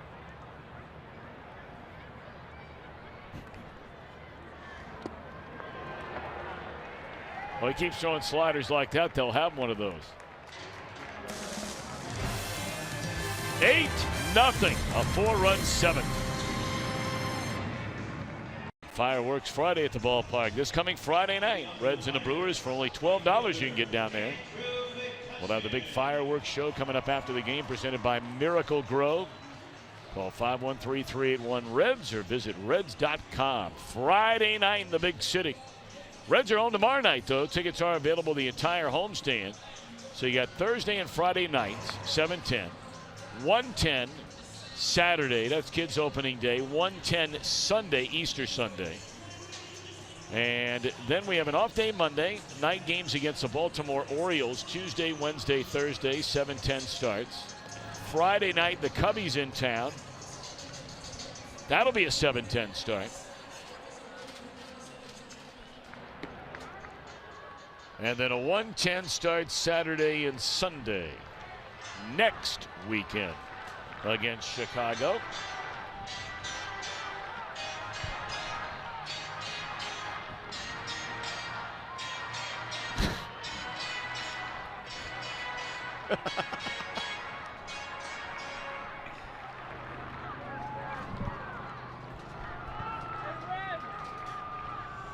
I tell you, you know, Chris, that I'm not a Twitter guy. I mean, I don't write anything on it. I don't ever go on it and read it. You put it up sometimes, you know, when in the booth every now and again, not much, but it's my understanding there are a couple people out there that have like fake accounts with my name on them, and they'll send out funny things from time to time. Well, I got to tell you, whoever you are, they're kind of funny. Pretty good stuff tonight, I got to admit. I mean, pretty good. You know, pretty good. 1-2 the count. Make sure my bosses know that's not mine. Slow bouncer, Suarez. That took a funny bounce on him. Had some spin, little English coming off the bat of McCutcheon. He was going to try and barehand the ball, but then it sort of took a funny hop to his right. It's the first bounce that has not gone the Reds' way all night.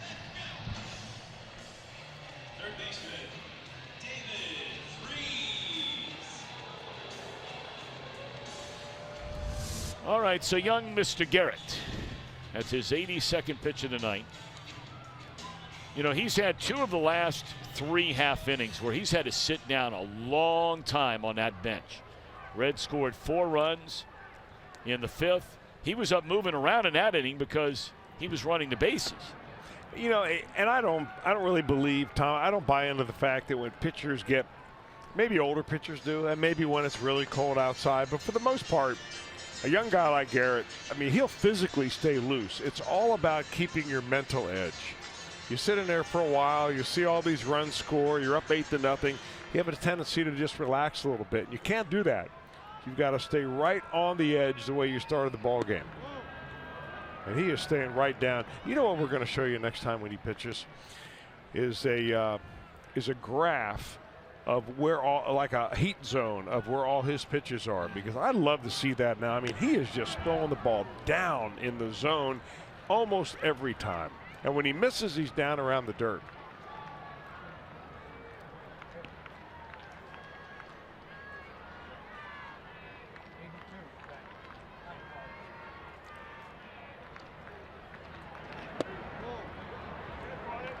Three and one to David Freese.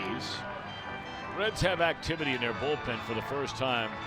I suspect, and it's exactly what we were talking about in between innings, the logical choice to get up first probably, because it's a weary bullpen right now, especially the first 2 games of this series, would be Blake Wood, and I believe that's who's down there throwing now, or maybe Aston is up. He was just brought up.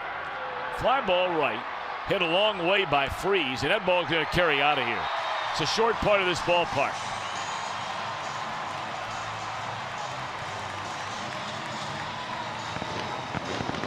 So the first 2 runs given up in the career of Amir Garrett,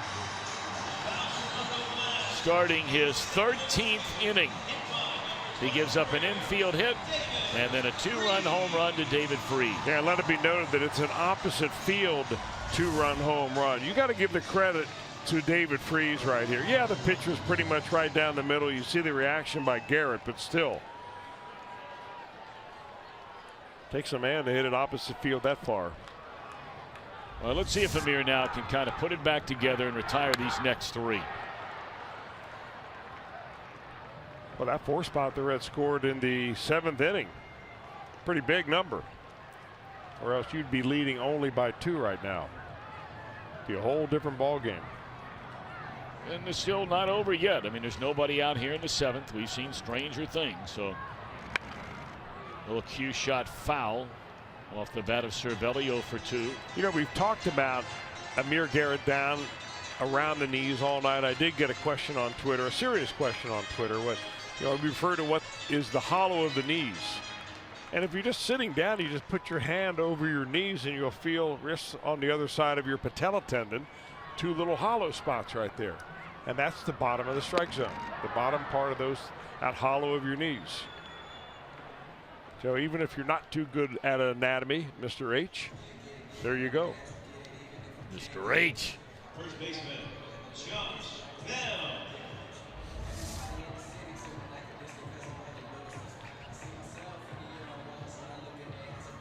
That is what we call a combioso. Had a great reaction.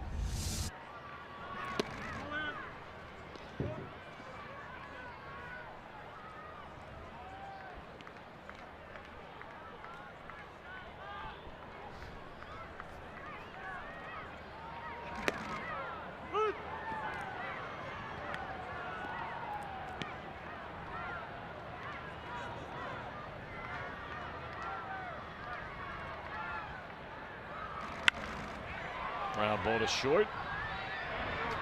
And Cozart will take care of Bell. So 1 more out to go in this 7th inning.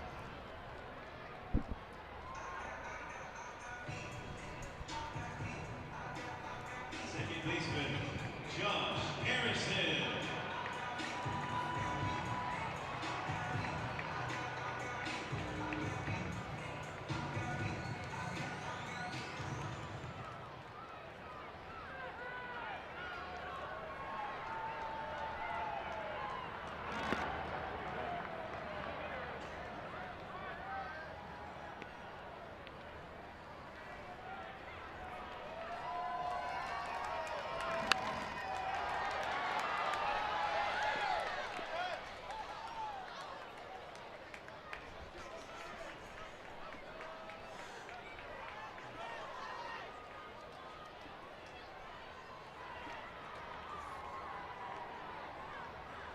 1-1 the count on Josh Harrison.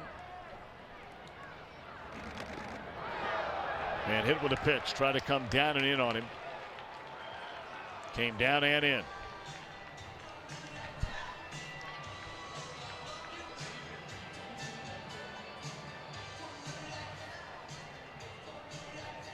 That extends Josh Harrison's on-base streak to something like, well, not that one, but when he got a base hit earlier in the game, something like 23 games in a row, going all the way back to last August, if I'm not mistaken. He's had quite a run of it, but so has Amir Garrett. What a great night, young man. Well, he got 2 more outs than he did his first major league game. Gives up his first 2 runs, but he has a 6-run lead, leaving here in the 7th. What a great job by this young man, Amir Garrett. Of the game, a whole pile of in the night again from Amir Garrett. Look at where he is in the zone. I mean, you just got to love his location. And the confidence he has throwing that changeup.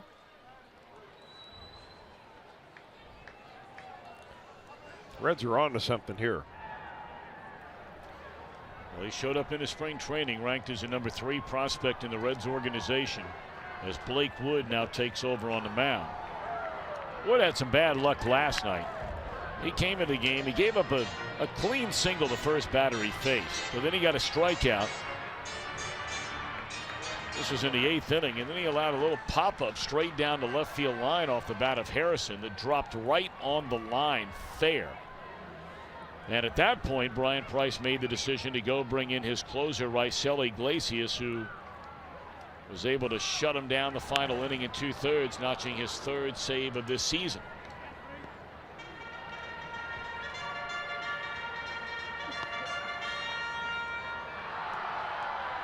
Scoreless innings at 12 to start a career, and that makes Reds history for Amir Garrett.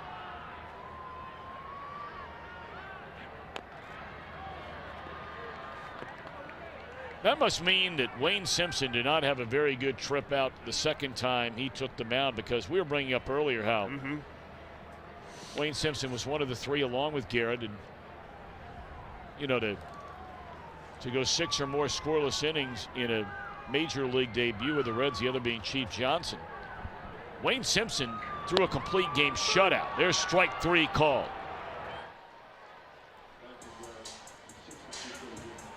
Pirates get the home run by Freeze. We're off to the 8th. The Reds lead 8-2. Here in Pittsburgh, Permane Brothers sandwiches, famous for putting coleslaw and fries right on the sandwich. Ask some of the Reds players, have you ever been to Permane Brothers?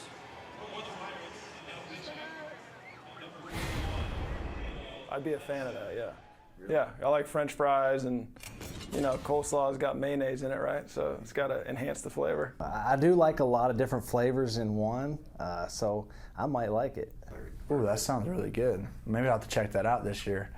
I think it's good. It's probably a lot more hype than there should be, but I think it's just a bunch of crap stuffed on a sandwich. Not many have been, but as you saw, there's some willing to try it out. I asked Tom and Chris, what do you think of coleslaw and fries right on the sandwich? I'm all a fan of coleslaw. I mean, I love fries. I'm not sure about a sandwich, but hey, I'd give it a shot. Hey, I thought the Reds had a whole new nutrition program for these guys. And that if you're going to eat the Primantis, you got to like sneak out the back door, send a clubby out there with a couple of bucks in his hand and say, don't tell anybody. That's right. I'm going in the restroom to have this sandwich. Gotta say it right. It's, well, whatever they're eating the right thing. It's sandwich here in Pittsburgh. Sandwich. Sandwich. And if you've ever had one, Jim Day, and I know you have, don't you wear all of it on your clothes after you eat it? I mean, it's impossible to eat and stay dry. It's very messy. I would recommend even some silverware, perhaps.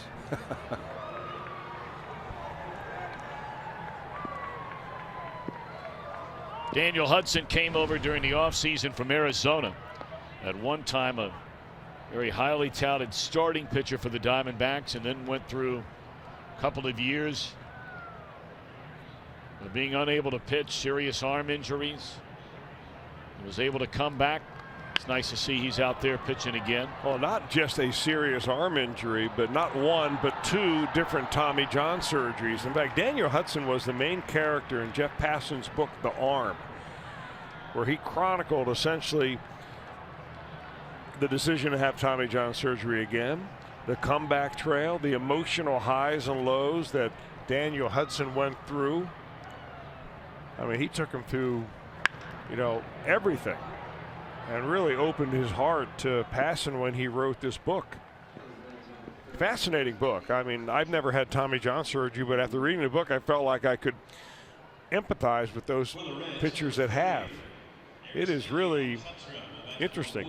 Who else was in that book a lot was Todd Coffey, who was another pitcher that had 2 Tommy John surgeries.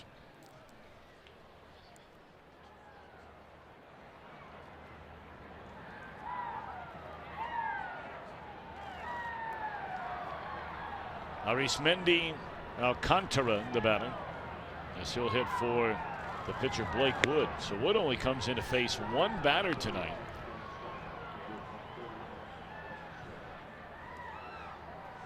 I'm wondering if that's Robert Stevenson down there getting loose. I think you're right, it is.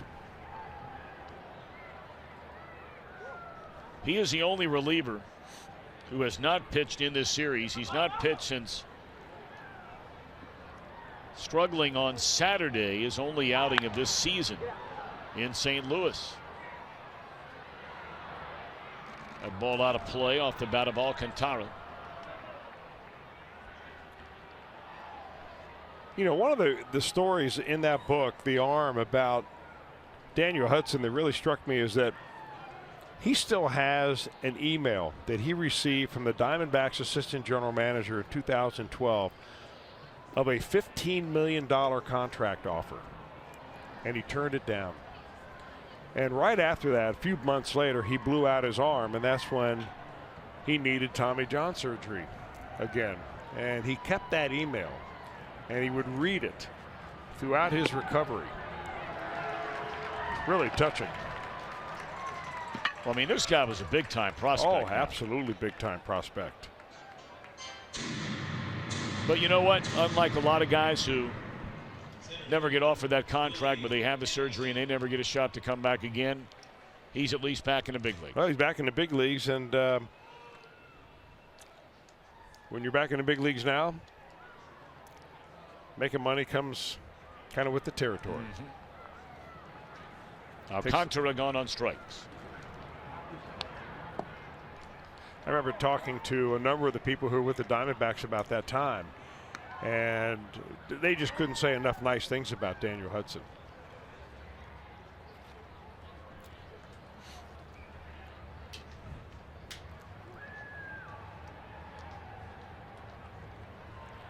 Boy, this game was flying right along through the first 6 innings, and in the 7th it came to a grinding halt ever since. We're in the top of the 8th. Teams combined to score 6 runs in the 7th inning. And by the way, Tucker Barnhart with that base hit a moment ago, he has a 3-hit game. 2 singles, a double, a run knocked in, and a run scored. Suarez 3 hits, a run scored, 3 batted in. Peraza 2 hits, 2 knocked in. And Amir Garrett doing it on the mound. And by the way, as a footnote, we showed you that note a moment ago about Amir Garrett. That is the longest scoreless streak to start a Reds career since 1974. I had made the comment about Wayne Simpson in 1970. This post dates the start of Wayne Simpson's career. Boy, and you're right, Chris, about those who saw Wayne Simpson. And I mean, people believe he could have been not only one of the Reds all-time greats, but during his time in the big leagues, had he remained healthy, one of the game's greats.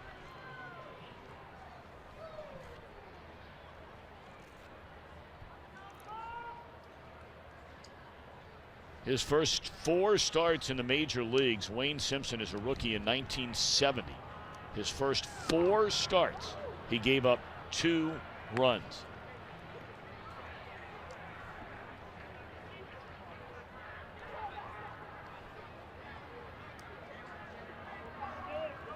We're going to hear Lee May talk about Wayne Simpson.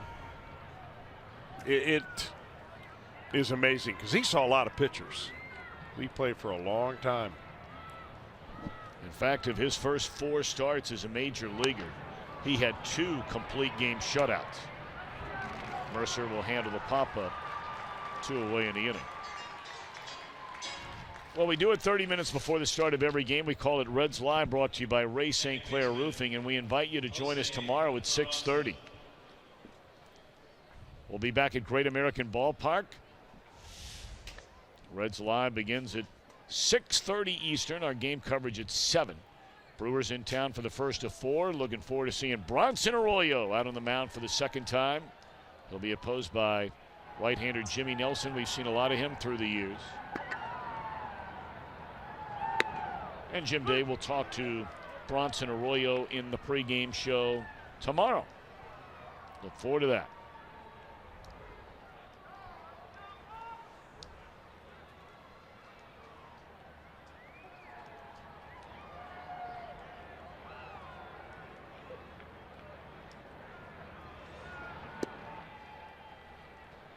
Peraza retired his first 2 times up, but then had a 2-run double in the 4-run 5th. And he started the 2-out rally in the 7th with a little dribbler down the third baseline that turned into an infield hit. After that hit, it would go walk, 3-run double, RBI single. And Peraza has his 3rd hit, 3rd straight hit.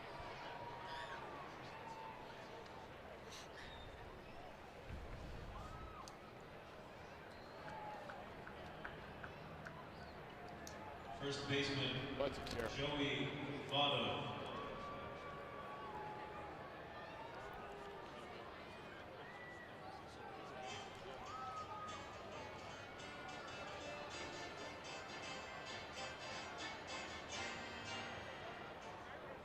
First 3-hit game of this season for Jose Peraza. And now Votto 0 for 3, a walk and a run scored.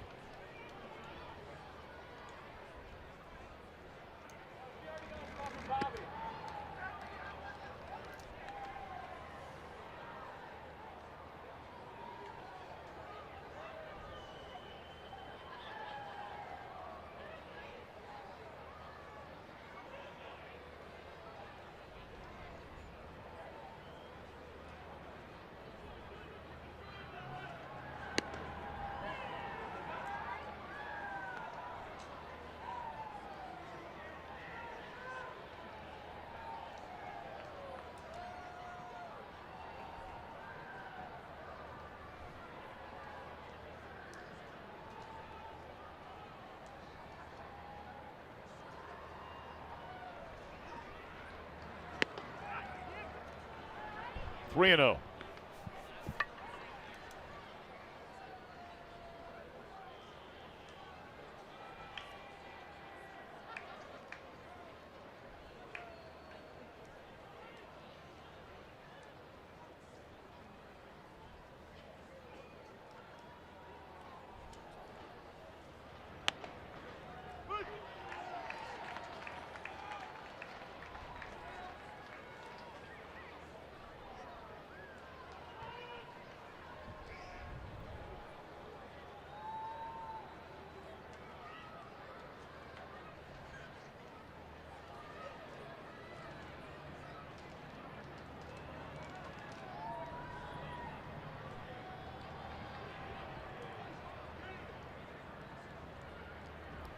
Two on, 2 out, 3 balls and a strike to Votto.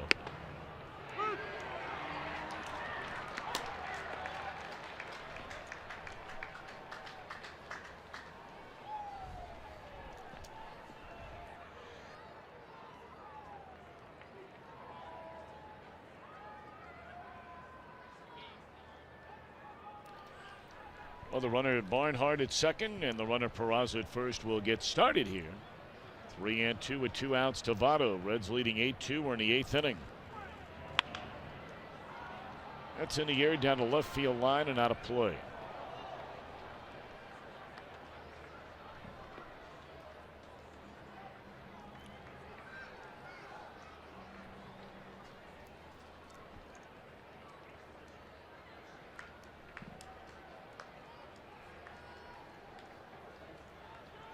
Milwaukee has finished off Toronto tonight. That game already in the books. 2-0. Brewers win it. So they win the 2-game series up there north of the border. And Votto a base hit into left field that'll drive in another run. That will score Barnhart to make it a 9-2 Reds lead. So nice to see Votto getting in on the act tonight. Left fielder. That is Votto's first hit in this series. Maybe the start of something big. Yes.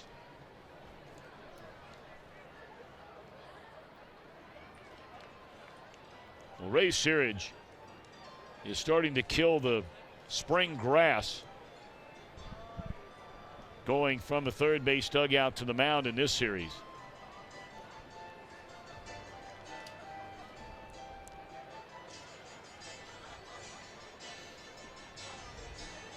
He might be saying, hey, you know, you may want to save something here because we do travel to Boston tomorrow for a day game, a makeup game against the Red Sox. And then after that, we go to Chicago. And after that, they go to St. Louis. And when the Pirates get home, they will host the New York Yankees. So the next 10 days or so for the Pirates, unless they pick up the pace a little bit, might get ugly. Of course, they just came off a 3-game sweep of the Braves, so you really never know.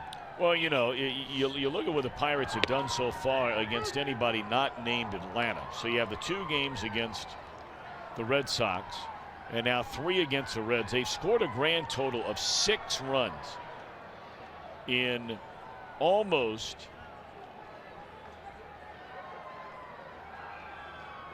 4 full games.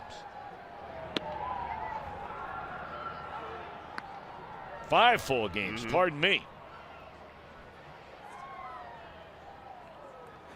I mean, total in all of their games, they've scored 23 runs.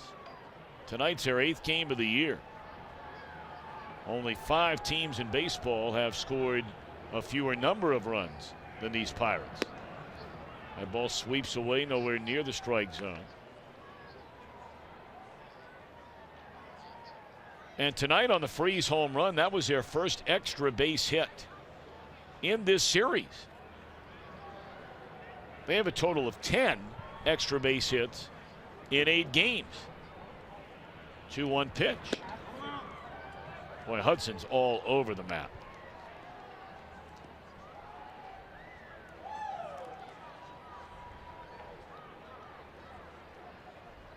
Who knows what the Pirates will look like the next time we see them, though. I mean, we've seen teams like this in the past where you see them early in the year, they look great, and then you see them again in June and they're awful. And the same thing the other way. Well, a lot of times injuries have something to do with that. Pirates will come to Cincinnati the first 4 days of May. It's a Monday, Tuesday, Wednesday, Thursday series. Reds kind enough to give the Pirates an early start on their travel day. Reds will play a 12:35 game on the 4th. Fouled back out of play. And then it will be a very, very long time before these two teams see each other, and then they'll see each other a lot. They will not play the entire month of June or the entire month of July. They'll play to start August, play another series late in August, and then a couple of more in September.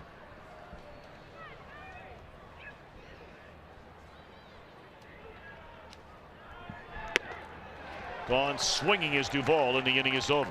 Reds get a run on 3 hits and lead 9-2.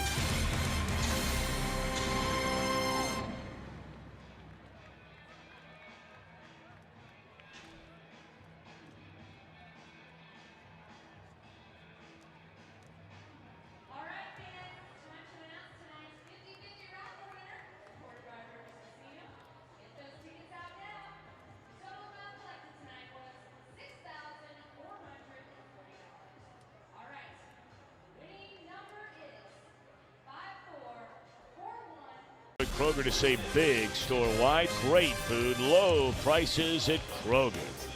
by Cincinnati USA Regional Tourism Network. Stay close to CincinnatiUSA.com. And by Toyota. For over 30 offers, visit buyatoyota.com. Toyota, let's go places. One of the great events in all of the PGA. The Memorial, presented by Nationwide, coming to beautiful Muirfield Village Golf Club May the 29th through June the 4th. It's the official kickoff to summertime. Order your badges at memorialbadges.com. First pitch swinging against Robert Stevenson. Boy, he'll take that. Is a pinch hitter, John Jaso. So for a guy, Stevenson, who was so wild his first time out in relief of Bronson Arroyo in St. Louis, and there you see the number, 6 walks in an inning and 2/3. He says, I'll take that all day, every day. Well, it sure should give him a little confidence. I mean, but the Pirates are down by 7.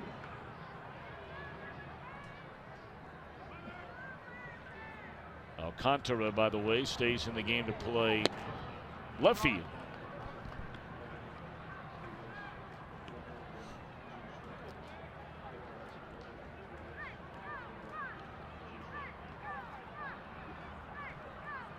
All right, Chris, let's forget about what happened to Robert Stevenson, because this is a highly touted prospect in the Reds organization. Let's talk about what you want to see him start to do.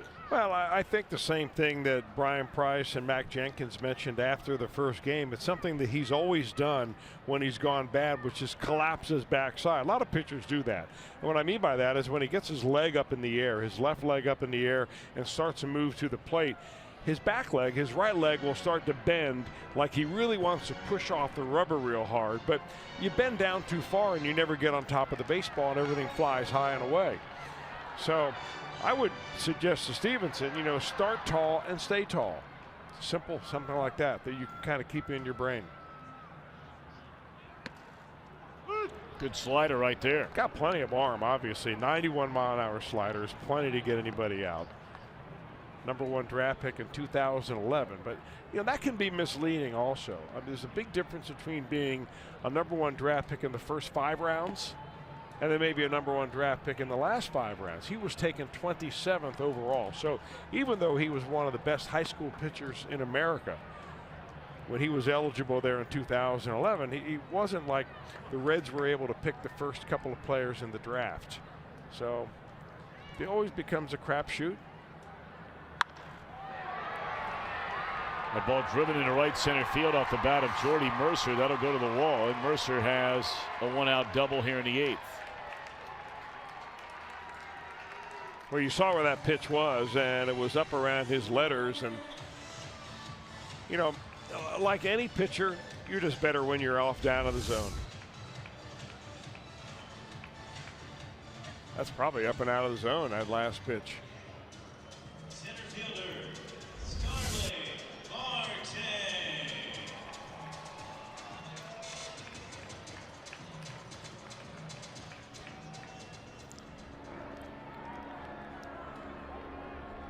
Starling Marte was just worn out tonight by Red starter Amir Garrett. Struck him out swinging twice and got him on a little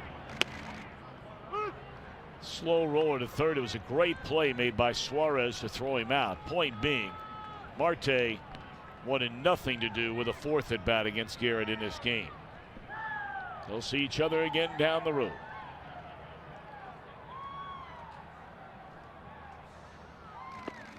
Bottom fell out of that pitch. Good pitch. 0-2.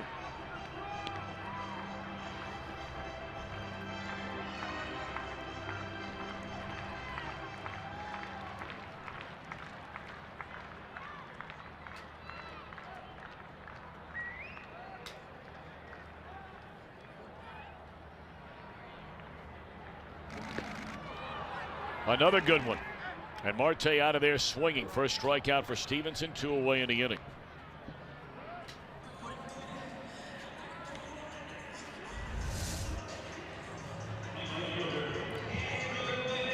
Actually, that's just a terrible decision by Marte. That ball never even started in the strike zone. Yeah, but you know, Stevenson is throwing 96 and 97 miles an hour, so you don't have long to make your decision. I just want to see this young man start to build some confidence. Tell you, he threw a couple of really nice games as a starter last year when the Reds brought him to the big leagues. Peraza watches as Cozart fields and throws to get him at first. What a beautiful play made by Zach Cozart. One hit, one left. Stevenson a scoreless 8. Rather than the former. I mean, if you're going to have one of those sandwiches, Chris, they were talking about earlier, you know, naturally you would be the guy to bring up the dietary part of all that.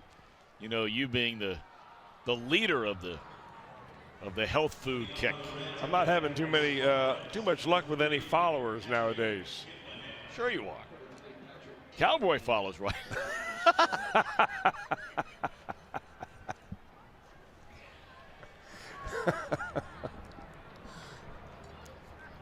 Patrick Kivlahan will bat against the Pirate closer, trying to get a little work here tonight, and that's left-hander Tony Watson. He took over after they dealt Mark Melanson at the trade deadline last year.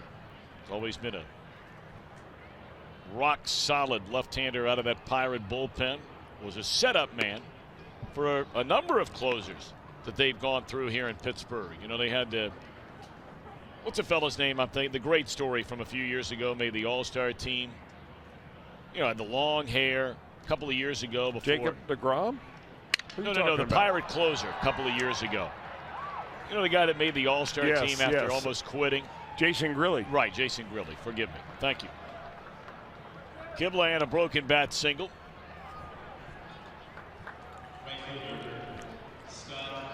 All right, GS bringing the energy. Take a look at the Reds up and down the lineup. Contributions, a hit from everyone in it except for the pitcher Garrett, and he did what he's supposed to do, and that's get people out on the mound. A lot of crooked numbers in there, and that's good stuff for the Reds.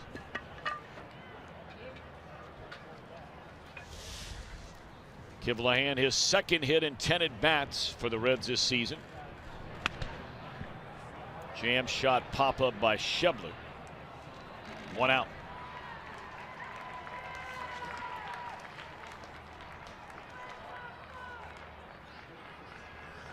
I want to have a little shout out of congratulations to the daughter of the Pirates hitting coach, Jeff Branson, McLeay Branson, who's a junior at Ryle High School down in Boone County.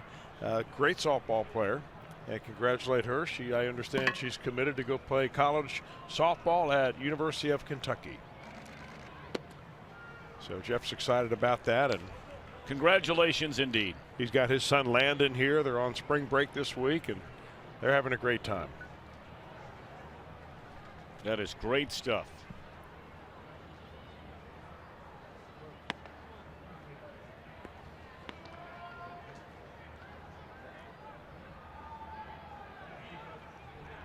You know, we also want to mention it was very, very late getting started last night, and we wanted to sit on it till tonight.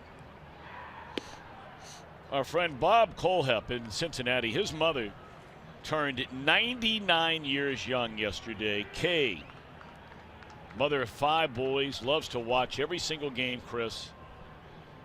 And Kay, we send you a happy 99th, and we look forward to wishing you the same 1 year from now. Well, you're not kidding about that. Magical number 100. And there's one other thing I'd like to just sneak in tonight, if I could, because I tell you, having the honor of announcing in the National Football League for 20-something years. There's ball 4 to Cozart. You remember Jack Brennan as a writer for the Cincinnati Enquirer. Used to write for many, many years. Was a great writer, and then he found a second career when he became the media relations director of the Cincinnati Bengals. And I was stunned this year when I got assigned a Bengal game early in the year, and Jack had sent me an email, and he said, hey, look, I want to keep it quiet, but I'm going to retire at the end of this year. And he's always just been such a good guy, does a great job. Jack Brennan having his retirement party tonight over at the Yard House on the Banks. Jack, I hope you're having a great night. Congratulations. Godspeed in retirement. You're going to be missed.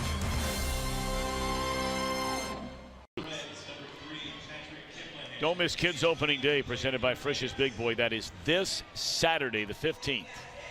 Arrive early. We have a free block party that gets underway at the Banks featuring a Reds Players Parade.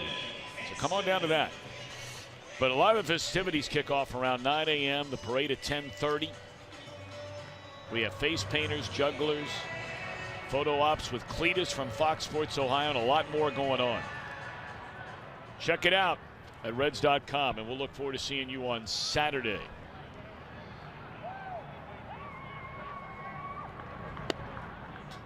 Robert Stevenson trying to get the final 3 outs on what would be a sweep for the Reds right here in Pittsburgh, PA. Kivlahan stays in the game. Alan Hansen, the batter, swing and a miss. That's a dandy little pitch right there that Stevenson just dropped on him after going 96 miles an hour. He took 10 miles an hour off to throw that changeup. Oh, man. Well, he's looking tonight like the Robert Stevenson we expect to see in the not too distant future. It's 2 strikeouts. He got the 1 pitch up to Mercer, who whacked it for a double, but against everybody else, he's looked mighty good. I mean, if you can get 10 miles an hour difference in your velocity between fastball and changeup, that's a really tough for a hitter to try to adjust to.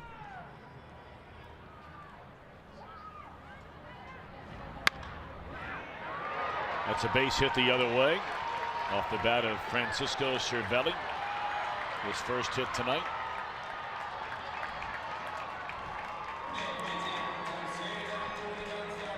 Here's tonight's showstopper around the league, Giancarlo Stanton.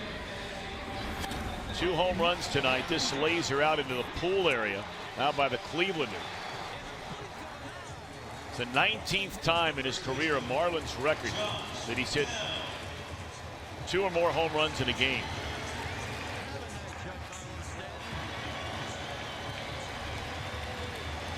Apparently some fan jumped in that pool. We saw a fan jump into the river walking back after the game last night. Not quite the same. That'd be a little chilly. Not a good idea.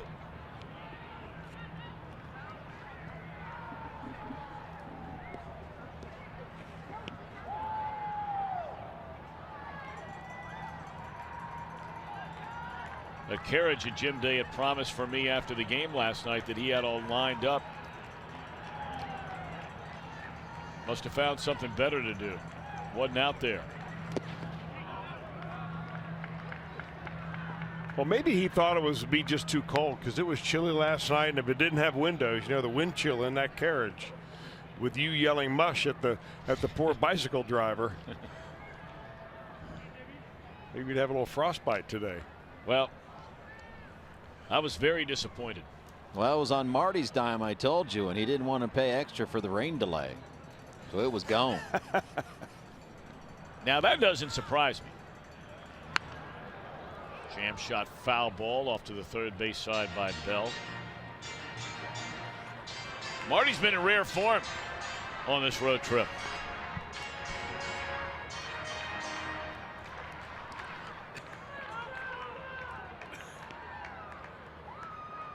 And even though I'm his son, I think it's starting to get to a point where Jim Day is almost like a mini-me of Marty. Don't you agree with that? I would say so, yeah. In what way? 1-2 the count. And gone swinging his Bell. Pirates down to their final out. You know, pretty soon he'll be walking around with those fancy shirts with the tails out, you know, wearing those moccasins. Socks on. Yeah. No socks look. Yeah. I mean, Jim Day is becoming the Marty mini-me. You know it's true. If I show up in purple loafers and no socks, you'll know that there's a problem.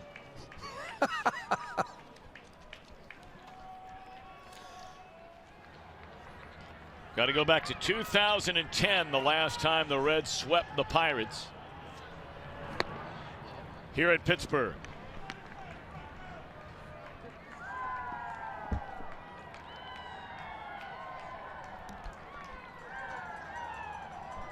One out to go for Mr. Stevenson. He struck out 3 in relief. Amir Garrett 6 2/3, 5 hits, 2 runs. Blake Wood got the only batter that he faced on a strikeout. And now Stevenson trying to get the final 6 outs.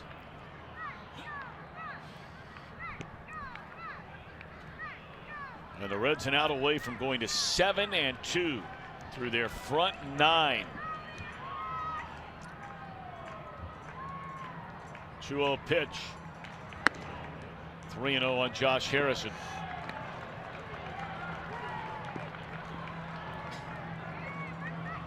Again, 6:30 tomorrow night will be Reds Live. Reds will kick off a 10-game homestand tomorrow. Plenty of tickets available. We invite you to come on down and check out the Redlegs. There's a 4-pitch walk.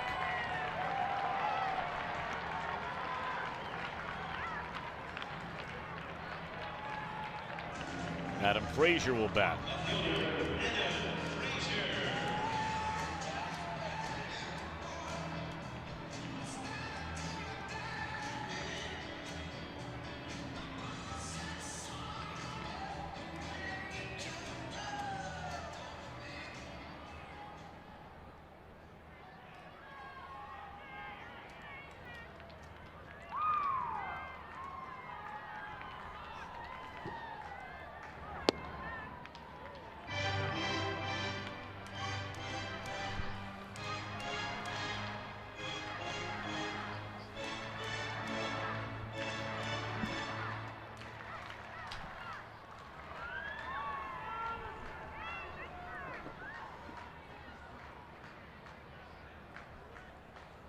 Stevenson going to tie his shoe and then rub up the baseball before getting back on that rubber.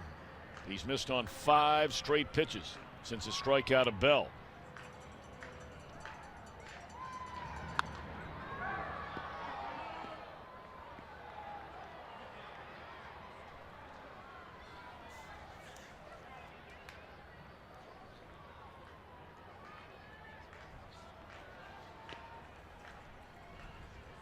This road trip began with a 3-game series in a place where the Reds have had a hard time winning games through the years, but the Reds took 2 of 3 in St. Louis.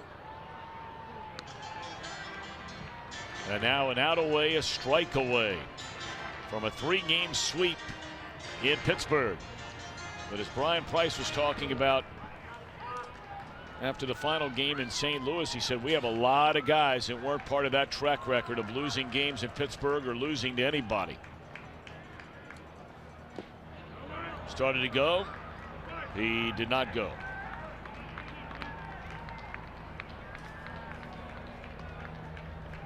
So 2-2 the count. With 1 more strike and 1 more out to go for Stevenson. Let's see if he can get it.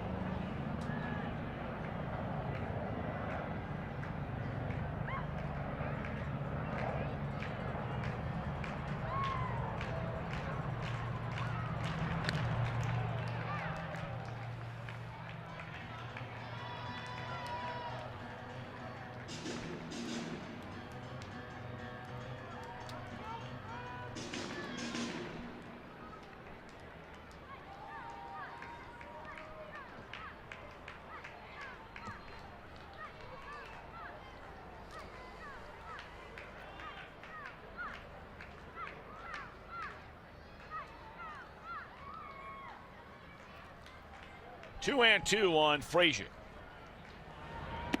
And that's the old ball game. Stevenson punches out 4 in 2 scoreless innings of relief. And the Reds sweep the Pirates here in Pittsburgh. Final count tonight of 9-2. Much better work by Stevenson. That's good to see. Well, it's got to be a little confidence builder for him. But this ball club right now, they don't need any more confidence. They're just rolling right along. They think they're top of the world, and they just about are. They're at least at the top of the Central Division standings as they get to home, and we'll have a 4-game set against the Brewers. pretty good baseball.